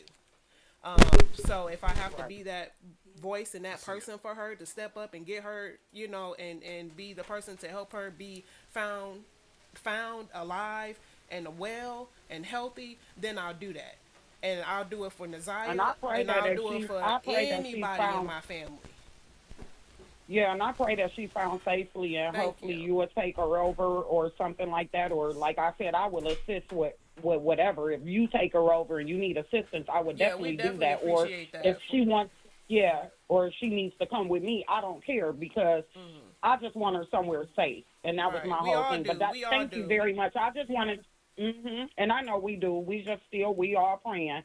But I just wanted to ask that question because I seen that a lot in the comment, and I was wondering myself. So I just wanted to ask that. Yeah, I So I'm understand gonna go that. get off. So yeah, I'm gonna get off so someone else can get on.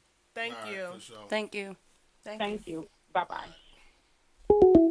All right, last caller for tonight. We've been on here 2 hours. We got some more podcasts to do tonight. So what's going on?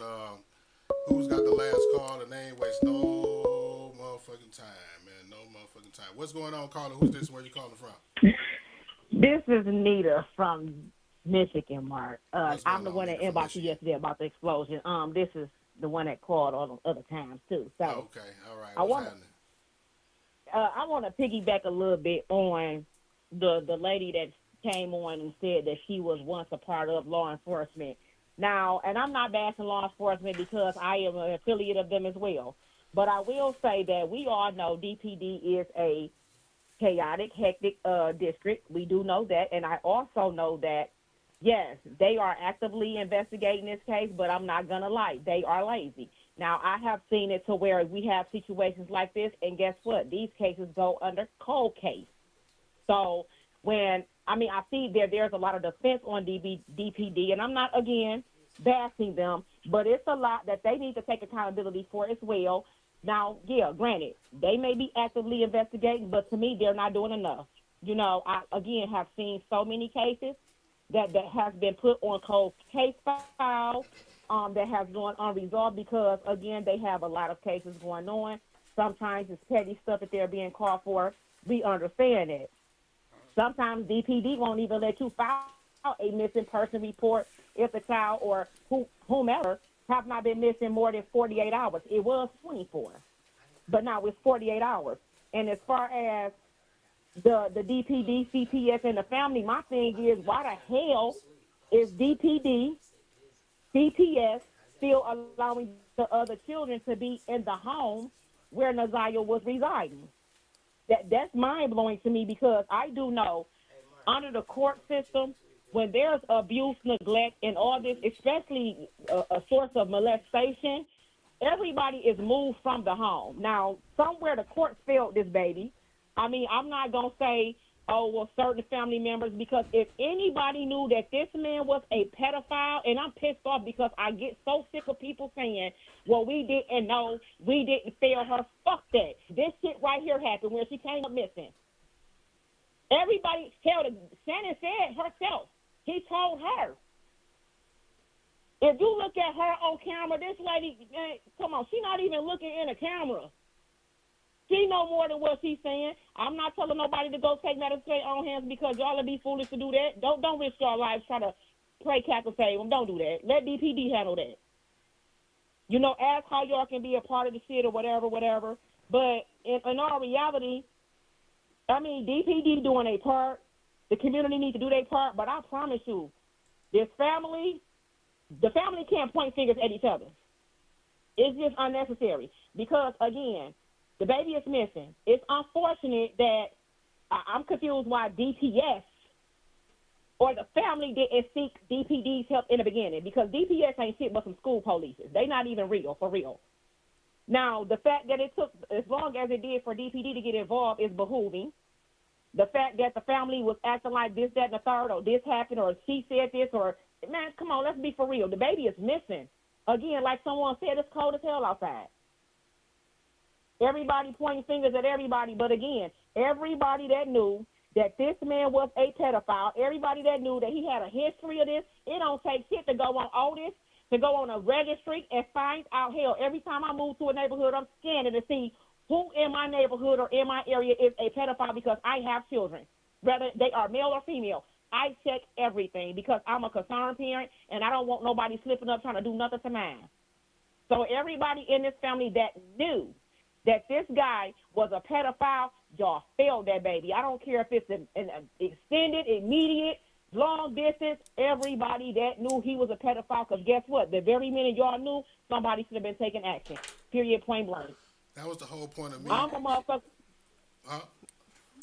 That was the whole point of me kind of putting that CPS record and all of that type of shit out there. Because if all of y'all knew, this, and it's in the CPS record that Shannon knew that he was a pedophile and a convicted child molester.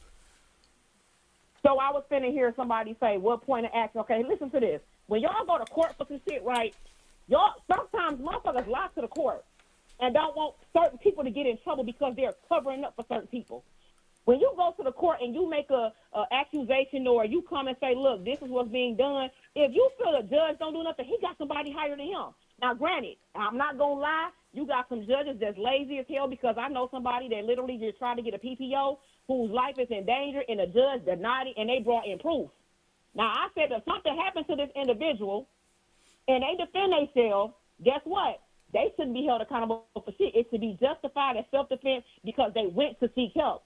But I see it a lot to where, you're right, judges, DPD, a lot of people that's under authority, they sometimes get lazy and they throw shit to the side and wait till something chaotic and more extreme come about before they do something. But when you go into the court, CPS, truth needs to be told. My thing is this nigga pedophile, the family do, listen, I don't care, listen, I'm telling it all. Somehow, some way, I guarantee you, CPS records, I don't stop at CPS. They got managers, bosses. There is always somebody sitting in a higher position than the judge, than CPS, than DPD. They have superiors as well. And if CPS failed, whatever, and attempted to leave the children at home and nothing was done. He going until somebody do something. I just said this when this first took place, when Mark started doing these videos. I have a situation with my niece where CPS left other children in the home but removed her because of an abusive situation. My mouth don't stay shut. Fuck that. Because if you harm one, you will harm the rest of them. And a lot of this start with fucking mental illness. Look at what happened yesterday with this crazy chick that blew up the crib. It's mental illness that plays a part in everything. But the fact that everybody is trying to point fingers at well, yeah, it was a bomb. I was on site. Yeah, that was a lot. But the fact that everybody is pointing fingers is crazy. Everybody that knew betrayed this baby. They failed this baby. So it ain't just, oh, the mama knew or the auntie knew or the grandma knew. No, everybody that knew about this shit. Everybody. And the fact that nobody did anything at that moment until this happened is the part that fucks with me. That's what bothers me the most. Because now everybody mad and hooping and hollering. Well, this person knew. No, everybody knew. But why didn't nobody do nothing when they found out? She got a couple of kids by the guy, so everybody knew. Right. I think you echo a lot of our sentiments. I think you definitely hit on a lot of the things that we've been discussing. But we're gonna get this other call. Thank you so much. Okay, thank you. No problem. What's going on, caller? Who is this? Where you calling from? Now we're gonna extend this now because my next podcast is just canceled because they seen we was busy and in the middle of this shit. So. What's going on, Mark and my 7 Mile family? This Lady K. Lady K, what's happening? How y'all doing tonight? I want to tell y'all I love y'all. Thank you. I just wanted to say something. I wanted to say something real quick. I'm speaking from a female that my biological father gave me up for everything in the world. And I'm 42 years old, and I still deal with that problem. Now, I have a stepfather, and I don't believe in stepfather. He's been in my life since he's 9 years old, and I'm grateful for this man. He's my papa, and I love him. But I still ache from my father picking. And what I wanted to tell y'all is I'm just as frustrated, and I'm pissed off. I have had restless nights. I am upset. But Lady K. No one has said... We have spoke about it. I'm about to say if you on Bluetooth, or speakerphone, you know you're breaking up, right? Oh, I'm driving. Let me pull over right now. Can you hear me now? Yeah, but I was about to say it's gonna frustrate the comments. Right. But yeah. I'm good. Am I good? Am I good where I'm at now? Am I good where I'm at now? All right. Yeah, we can hear you. Okay, I wanted to go back to mental illness. I'm pissed off just like everybody else is, y'all. We are all pissed. We tapped on mental illness, and I'm not saying that whole family has mental illness because we got extended family in the studio that cares. We got family out there. But what I'm saying is what I'm hearing from the immediate, from the father to the mom to the grandma to on down. It's a big mental illness there going on, and I just want our community not to stop being mad, but to keep that in mind before anybody act out wrong. Because I hear a lot of anger.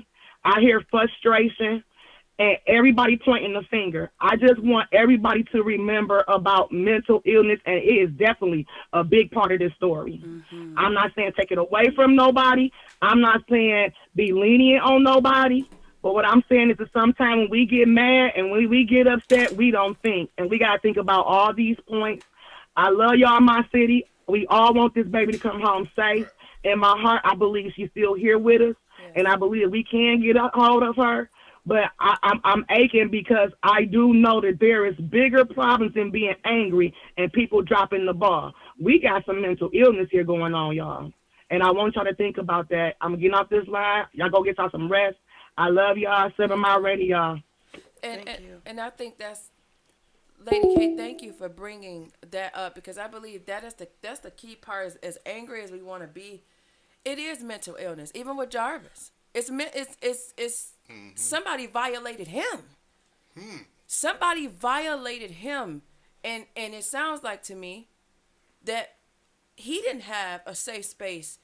You know what I'm saying, to unload on or to ask for help, or didn't have that present. Otherwise, that wouldn't have continued.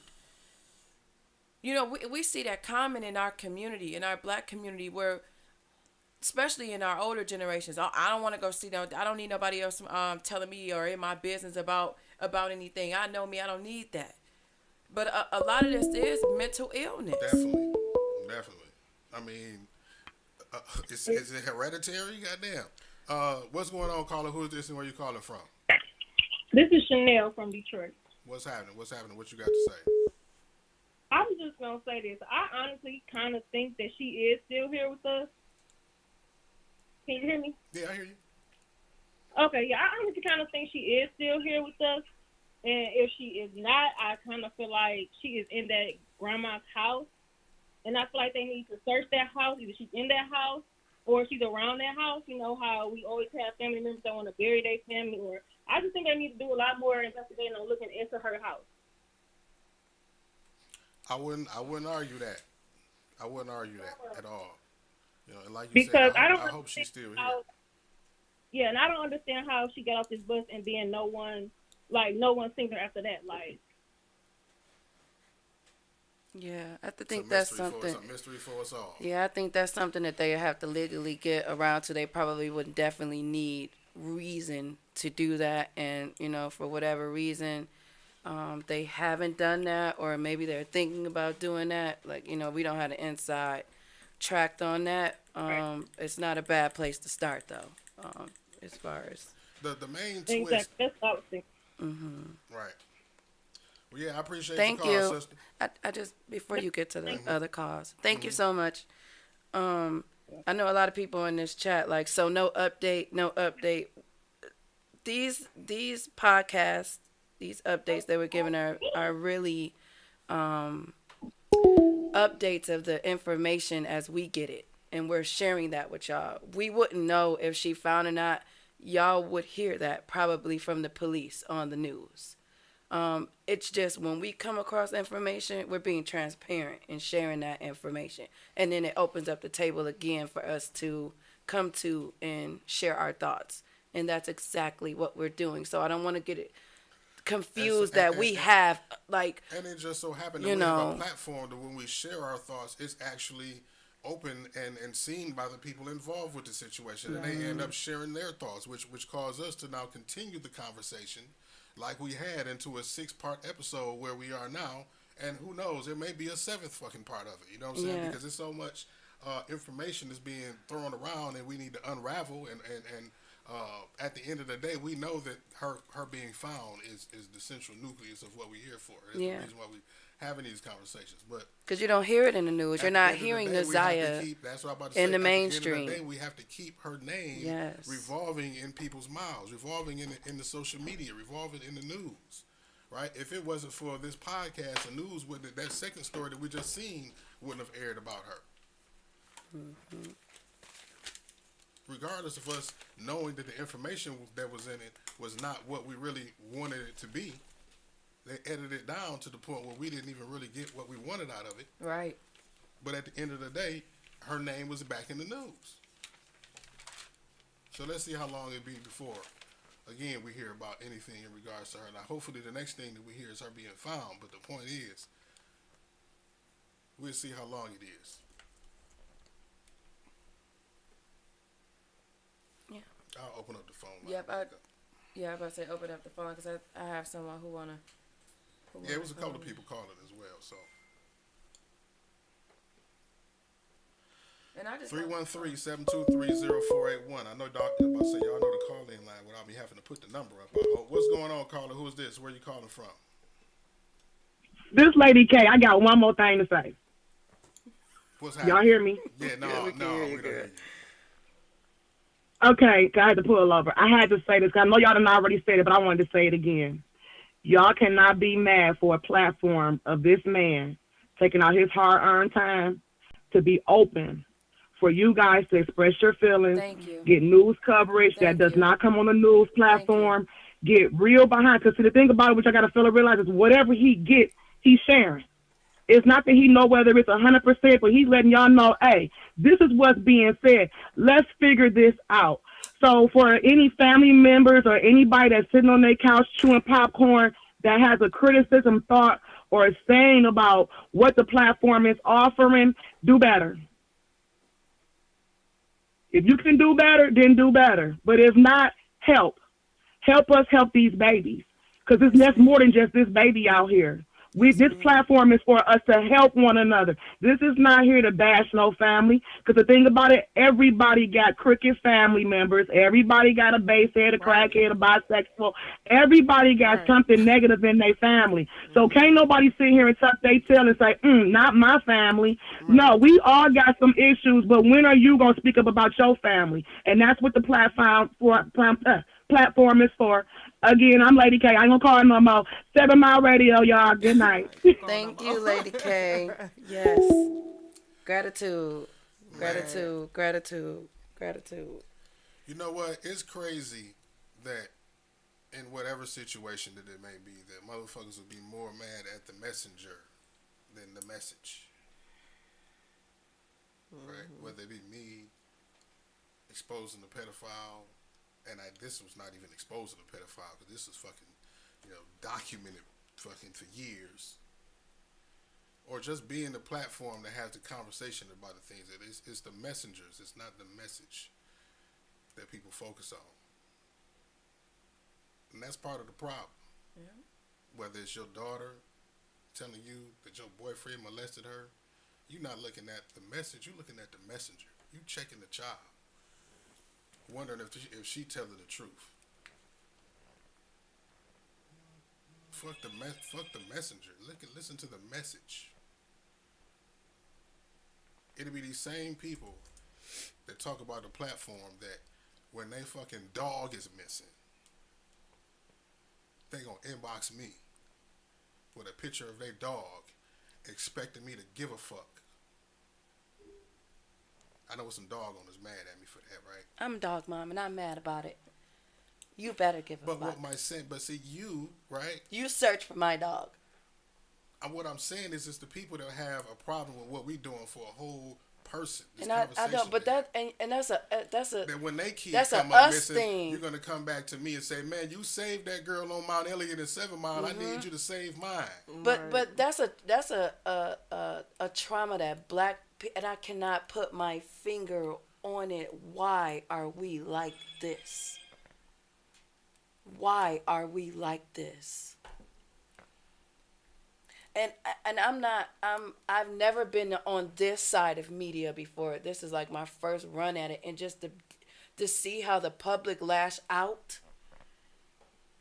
You could be doing something good, and it's just still a shit show. Yep. And that's insane to me. Mm-hmm. You know what I'm saying? And I know y'all like, what this got to do with it? It got everything to do with it because we're a community. Mm-hmm. And this is the first steps of being accountable in our community. We have to deal with the shit that be wrong with us as individuals. How we're seeing the world, how we're seeing each other. It start with that right there. We have got to do better by each other. First of all, we got to do better to ourselves first. Mm-hmm. We have to start treating ourselves better so that we could treat other people better. We are such a traumatized people. And then when the white police officers are killing us, the first thing we saying is, they killing us and whoop, whoop, whoop, whoop, whoop. But it's true. We got cases where white police officers are killing black people. But what do we be doing to ourselves too? What do we do to ourselves? What do we do to ourselves? And I see y'all, a lot of people in the comments coming at Roxy too. Like, we all are extended family to somebody, and we don't know what's going on in somebody else's household. But when we get it, the information, we telling it. And that's what they did. They told it. That's how we even know what is going on. Because if it wasn't for Roxy telling what she knew, she was the one who posted it on Facebook before Naziah went missing. And Kenya posted it on Facebook. Yeah. Right. And I'm going to be honest with y'all. I was in the comments, like, shit, you knew. You knew. God damn it, you knew. Yeah. You ain't talking shit either. I was right where y'all was at with it. Thank you. But Very then good. I sat down with her, and then in that call where she was explaining what they were doing. Yeah, CPS is a system. Mark, you told me that CPS is a system. We don't have enough. It's not a person. We don't have enough people showing up. Right. To not just do a job. Change start with us. We got to be the change we want to see. Absolutely. So when we show up, and if you're a social worker and you work for CPS, when you show up, you're in the human business. Yeah. You got to show up as a human. What would I want for my loved one? What would I want for my child? That's right. I'm not here just to do a job. I'm going to do my job like it's my people. Right. That part. This is almost like I'm, in comparison to my child. If my child was missing, now it wouldn't be this late. Sure, it wouldn't be this late. It would be since day one. But when I found out, my boots was on the ground. Yes, and here I am. And you're here today. Here I am. Where everybody else at? I'm just saying. From out of state, mind you. Just saying. Yes, from out of state. Exactly. From out of state. So what does that tell you? So the comments, I mean, people gonna say what they want to say. People gonna talk about you, whether you're doing good, whether you're doing bad. That's but right. Everybody got a lot to say. But here I am, the only one that's saying something about her, speaking on her, trying to keep her name alive, searching, going door to door, and everything else. So For real, grace. Don't faze me. Grace. Our community need grace because we all having a human experience. Right. We don't. We all having a human experience. Yeah. We are literally having a human experience. Who been here before that can say this is how you get through X, Y, and Z? Yeah. You understand? So grace, y'all. Extend grace and hold space. Sorry, hold space. But we gonna open up the call line and we gonna wrap this. Cause I'm away from my kids tonight too. Right. Seven. All of us are. Yeah. 481. What's going on, Carla? Who this? Where you calling from? Yes. Hey, this is Dita. One more time before I end my night. I want to touch on what the sister just said when she said, "Why are we like this?" Well, like you said, it starts with us first. We are the people that need to change, but a lot of times, within our own demographic dynamic system, it's jealousy, it's rage, and then we got to remember it's conditional thinking. We are brought up under an umbrella of like how Caucasian people are to hate black people. They're taught this, this program. People are taught to hate each other as far as our race go, and I have to agree with you. When it's black on black or police brutality with the white officers against black, we out here marching, parading, and throwing all type of little fits like, oh, my God, they killed one of us. But guess what? They sit back and laugh at every one of us because their job is easy. We going to kill each other. We robbing each other. We breaking into each other's houses. And I'm not trying to bash my black people because I love us, but y'all make me sick as hell. Why? Because I never in life thought about why y'all do some of the stuff y'all do. I'm not a prejudiced person. I'm not a prejudiced person, but let me tell you why I do not. When I say I don't like people, I stand on that. But I love y'all. When I'm in, and I stay in the suburbs, and I chose the suburbs for a reason because I had kids, and going back to the city is not an option, but I love the city because I was raised there, even though I'm not from here. My thing is, it's my very own people when I'm walking out of Walmart on Black Friday that's looking at me with my TVs and my kids' Christmas gifts that's waiting on me to rob me, but it's the other color that's actually walking me to my car, making sure I'm safe, telling me to have a good night. This is why I say it's conditional thinking. Standing together, we got the Chinese people. Guess what? They all in one house, making all this income, and then they helping out their fellow sister, cousin, partners to open up their shop, get their house. But when it comes to us, you mad because I worked harder when it got me a Bentley or when it got me a Nissan or a Camry, and now you want to rob and take my shit. Or you mad because I went and hustled up legally, because I feel like this, as long as it's a legal hustle, it's money. My thing is you're mad because now I'm out here breaking my back, sweating, doing everything I got to do to make sure I live right and not live how I was brought up to live. I have family that they live how we was living when we were younger. And for me personally, I chose to live different because I have kids and I want to show them different. But when it comes to us going against each other. This is conditional thinking. Why do we hate each other? Why are we jealous because we got this or you got this and I can't? Guess what? I'm a fair person.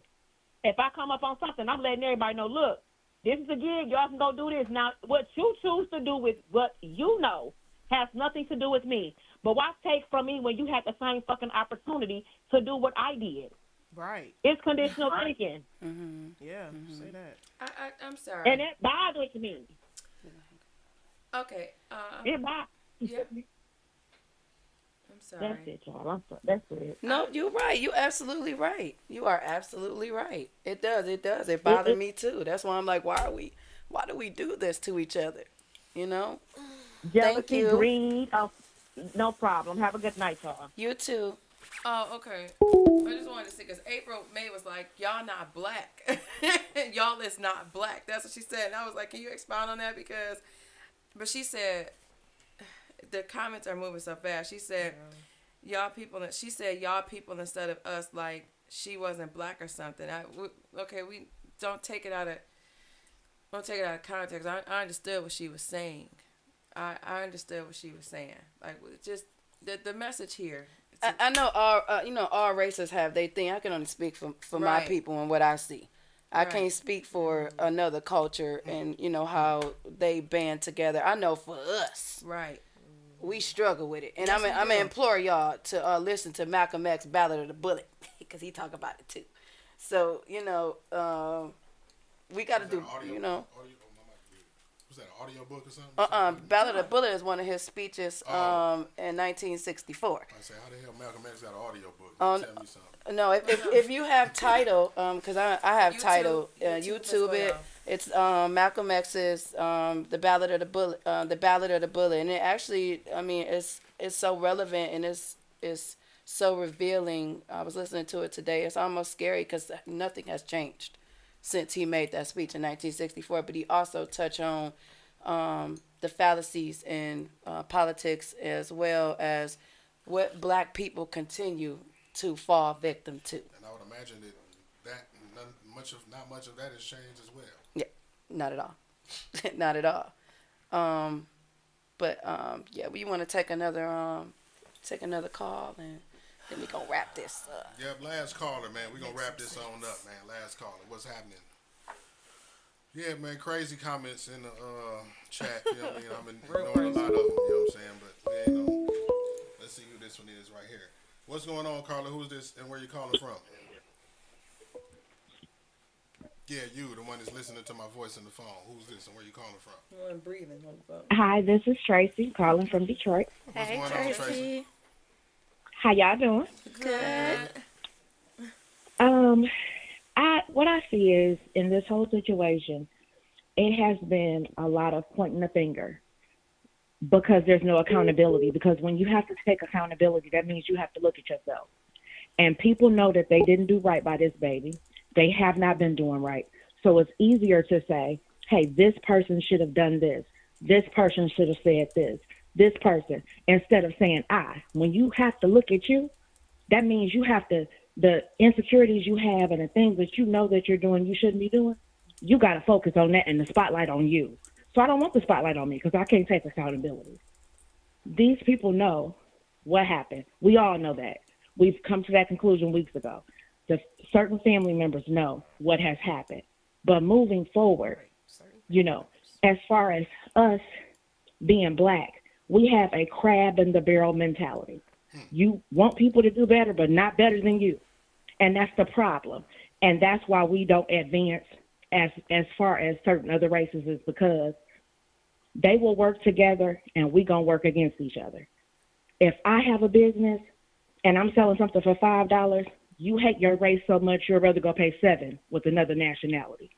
Or you rather want to talk me down, but you'll give them whatever they chart, whatever they tell you the price is. So that's one of the problems. I feel like CPS needs to be investigated because it's a lot of institutions and individuals that failed this baby, and not just her, but other children that are missing. It's not just her. And I hate that the situation had to come about, that this baby had to be missing to bring so much awareness to different situations that other people have going on in their households. Yeah. But let's not let her name be in vain. Please If you don't have anything positive to say, don't call in. Don't hinder the investigation. Don't just be talking up the side of your neck. Let it mean something. And if you got so much to say and you're so, you're so passionate about it, get out there and help. Get out there and look and search peacefully, though. Let me say that. But get out there and help, because it could be this baby today and another one tomorrow. Because as we see, since you unveiled this, I've noticed that it's been 5 or 6 different ones within the last, couple of weeks, and more since then. But I'm not going to hold you guys long. I just want to say you guys are doing amazing work. Keep up the good work. Please do not allow or let any of these comments get you guys in your feelings, stop you from what you're supposed to be doing in your purpose, because y'all living in y'all purpose. Y'all are living in y'all purpose. So don't stop. Don't let nothing stop y'all, because a lot of this coming through is devil stuff, because people got stuff to say. They're trying to knock y'all off y'all square, get you mad, get you in your feelings. Don't do it. You know what you're doing is right, and you guys are helping Naziah, not just Naziah, but other children that are missing, other people that are hurting. Yes. Continue. Please, you guys, continue to do what you're doing, because this platform is going to be seen by the masses.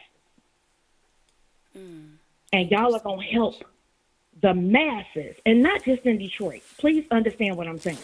This extends way past Detroit, Michigan. It extends way past that.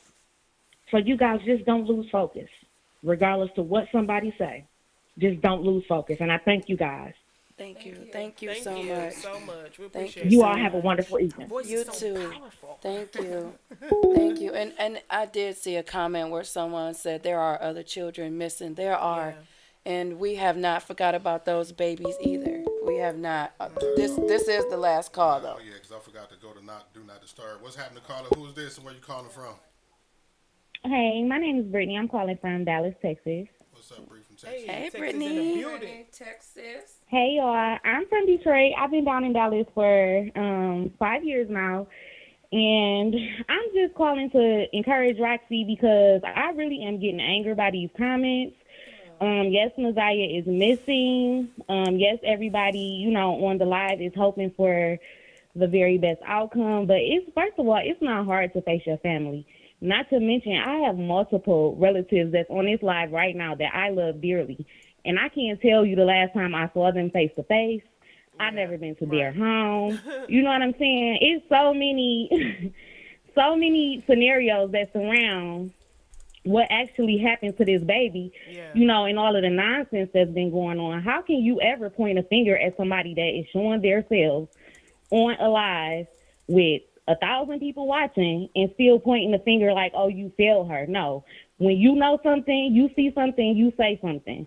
And that needs to be something adapted by our communities in general. Too many of our kids are coming up missing.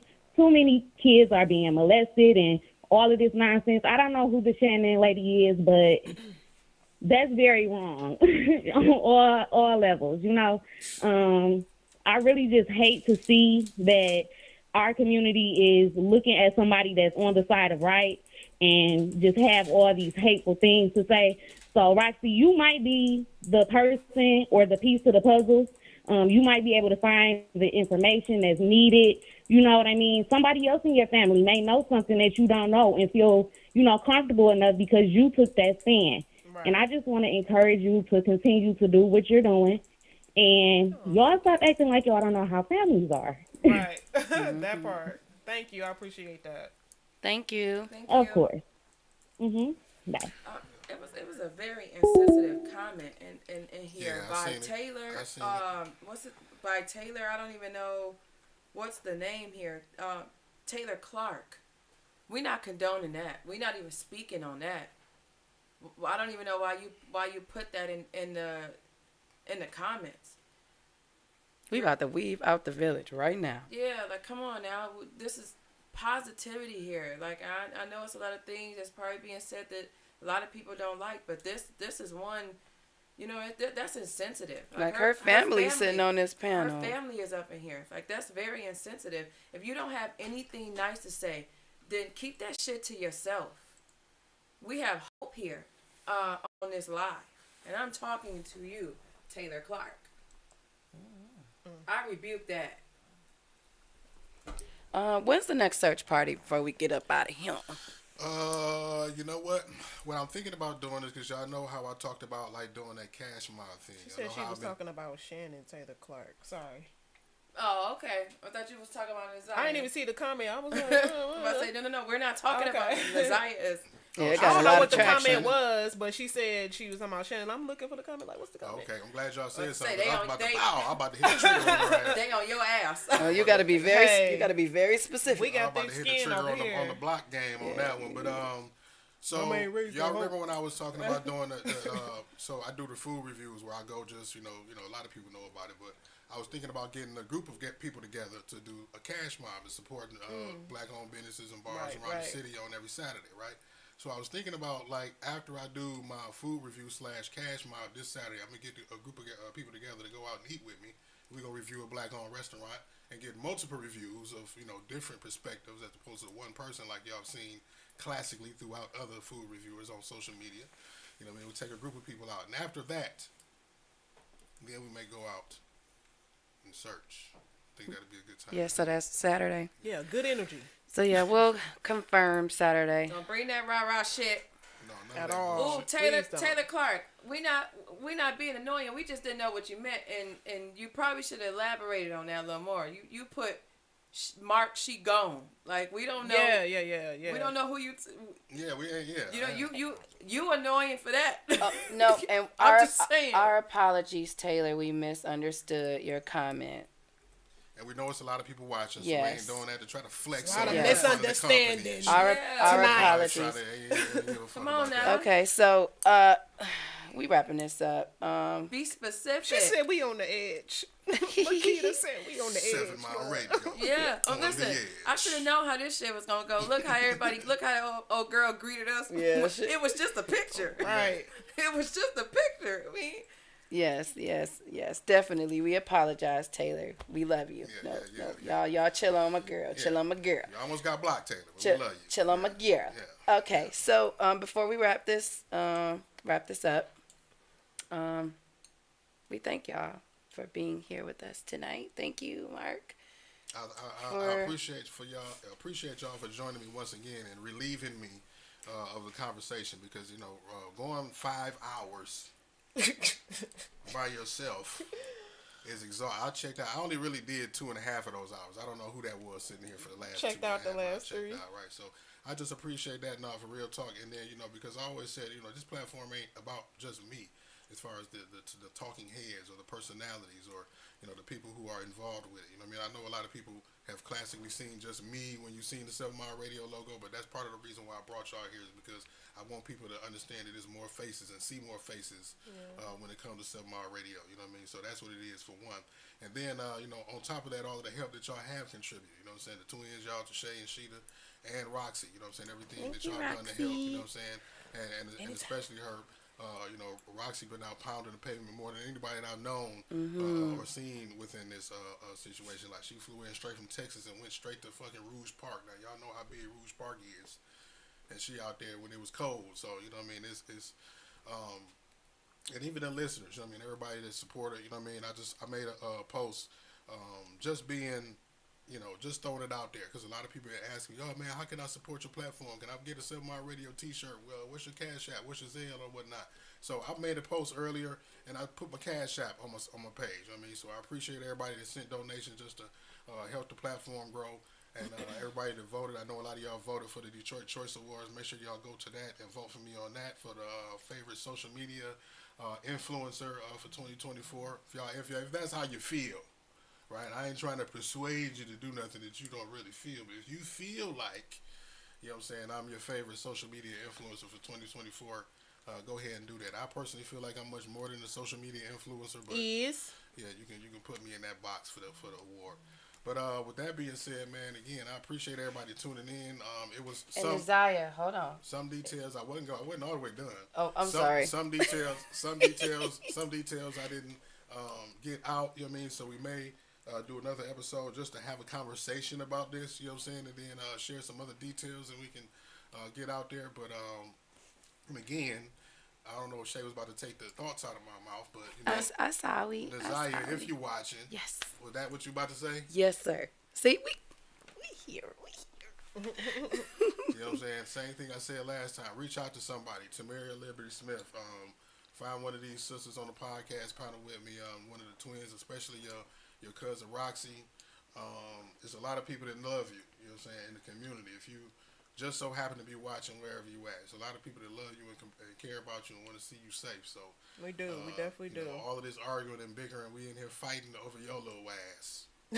Right. I'm gonna say it just like that. You know what I'm saying? Bring your ass home safe and let's get it cracking. What's happening now? You definitely got real ones Nate that said, love are we you. going to respond to her? She said that, are there any updates on the other missing children? Do you have any updates? No, I don't have any updates from last night. The last thing I did was rescue.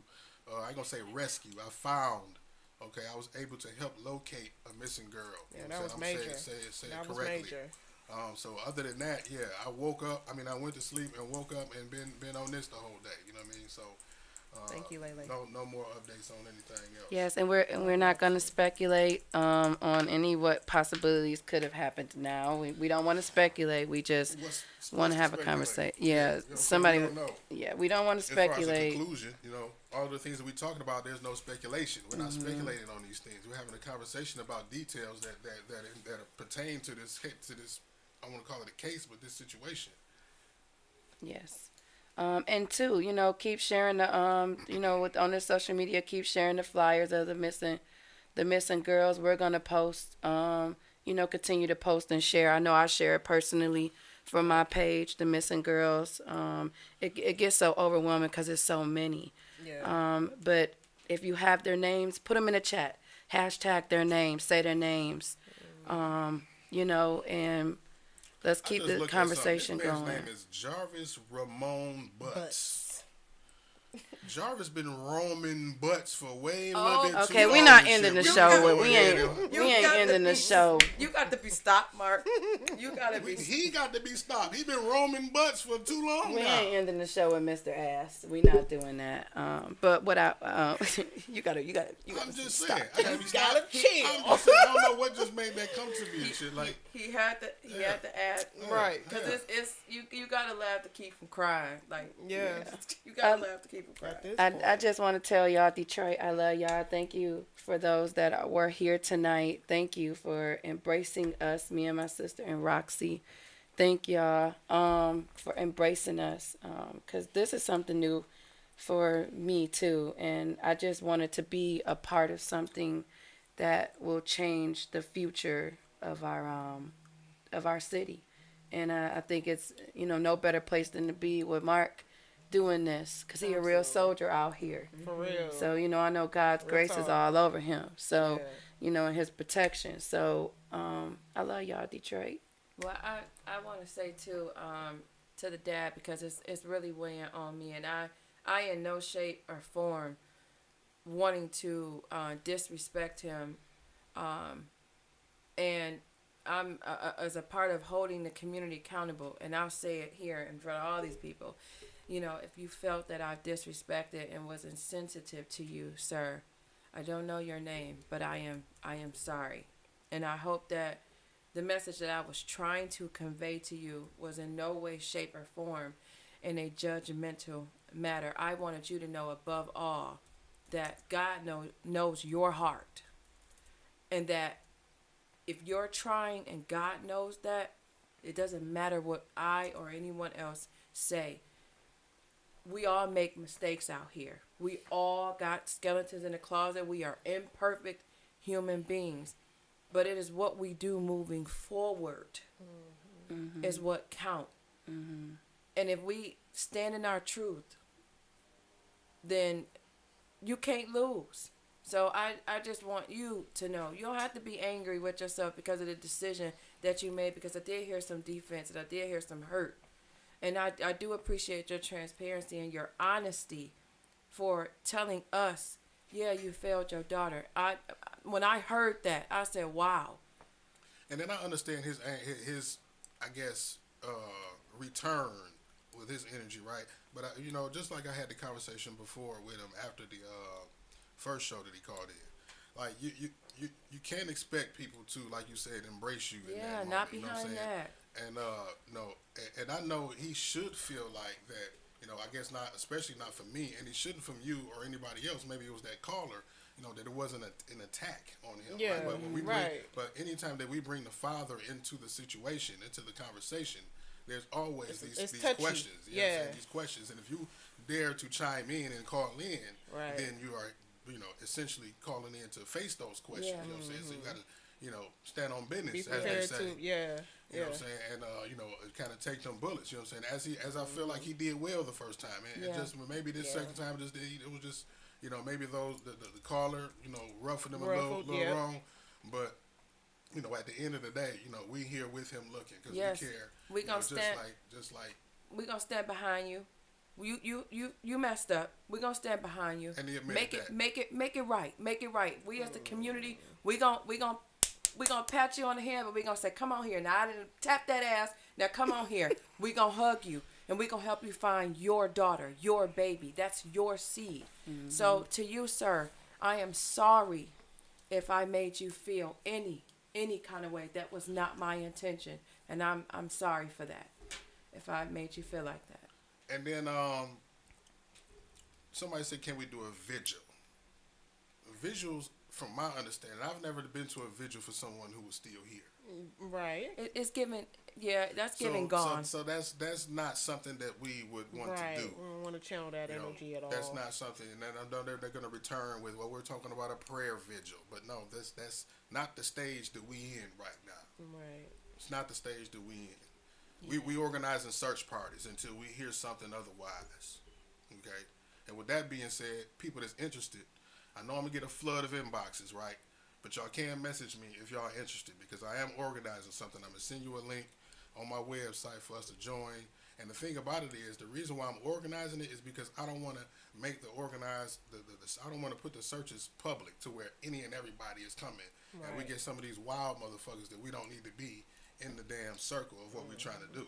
Yeah. You know what I'm saying? That way we can organize amongst the people that we need to organize with, and function that way, as opposed to making it public and making it a free-for-all of whoever and everybody wants to come. This is where we're going to be at. You know what I'm saying? Because we know that there's a lot of people, as we see with these fucking trolls in the comments. Not the trolls. Big ones. We don't need nobody coming in to troll. You know what I'm saying? Our organized, peaceful search. I want to put an emphasis on peaceful. Yes. Right. Don't be coming up in there with that nut. We're not doing none of that bullshit. Don't come up in there shaking your dreads. Right. Don't come up in there with the toolie. Now, I like the party. Don't get me wrong, but there's a time and place for all of that. Yeah. You know what I'm saying? Sure. And that's more so, again, when we get deeper into the organization, we'll, talk about that. Yeah. But any final thoughts for you, Roxy? Of course. Big Roxy. I love now officially being part of 7 Mile Radio, so thank y'all for welcoming me. Want to say that, but I do want to say that Naziah Harris is my cousin, and she is my family, and I am being right now, I guess, the upfront voice for her to help her be found. But I do want to let it be known that whether it was Naziah Harris or not, and me being a part of 7 Mile Radio or not, and if I knew you or not, and if anybody ever came to me and asked me, hey, Rox, I need your help finding my son, my daughter, my mom, my aunt, my auntie, my grandma, my grandpa, it's going to be the same energy. Mm-hmm.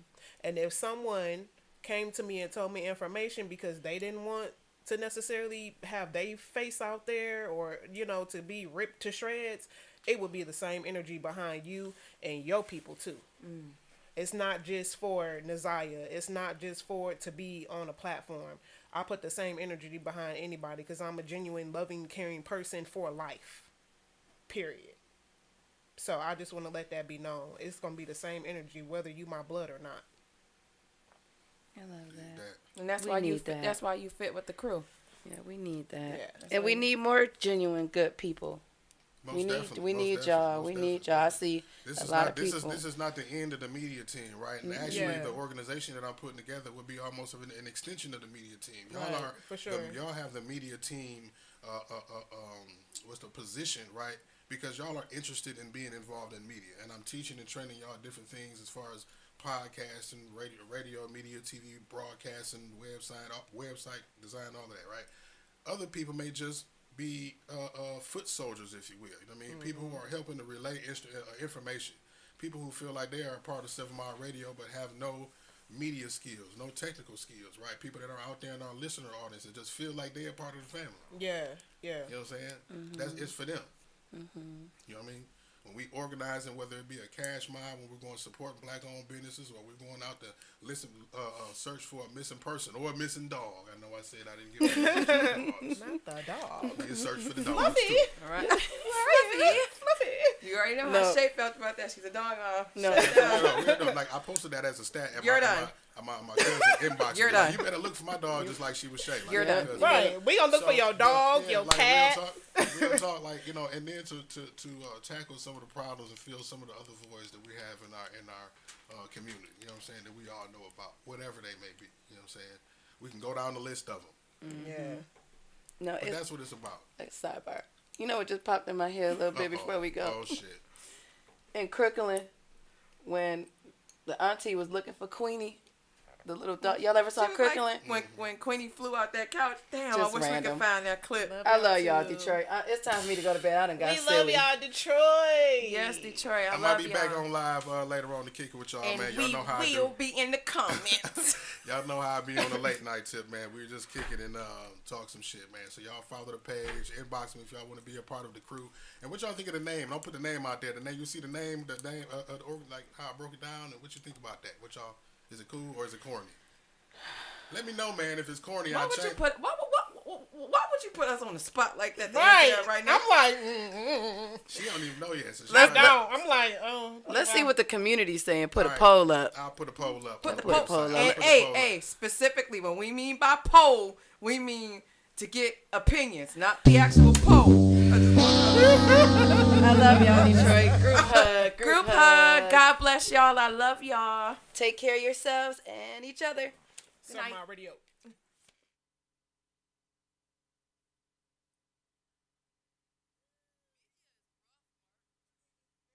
Always dreamed of doing. Impossible.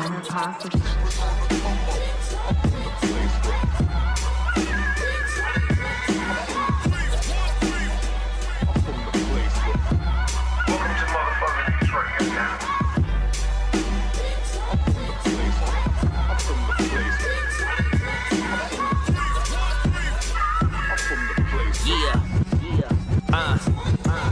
Yo.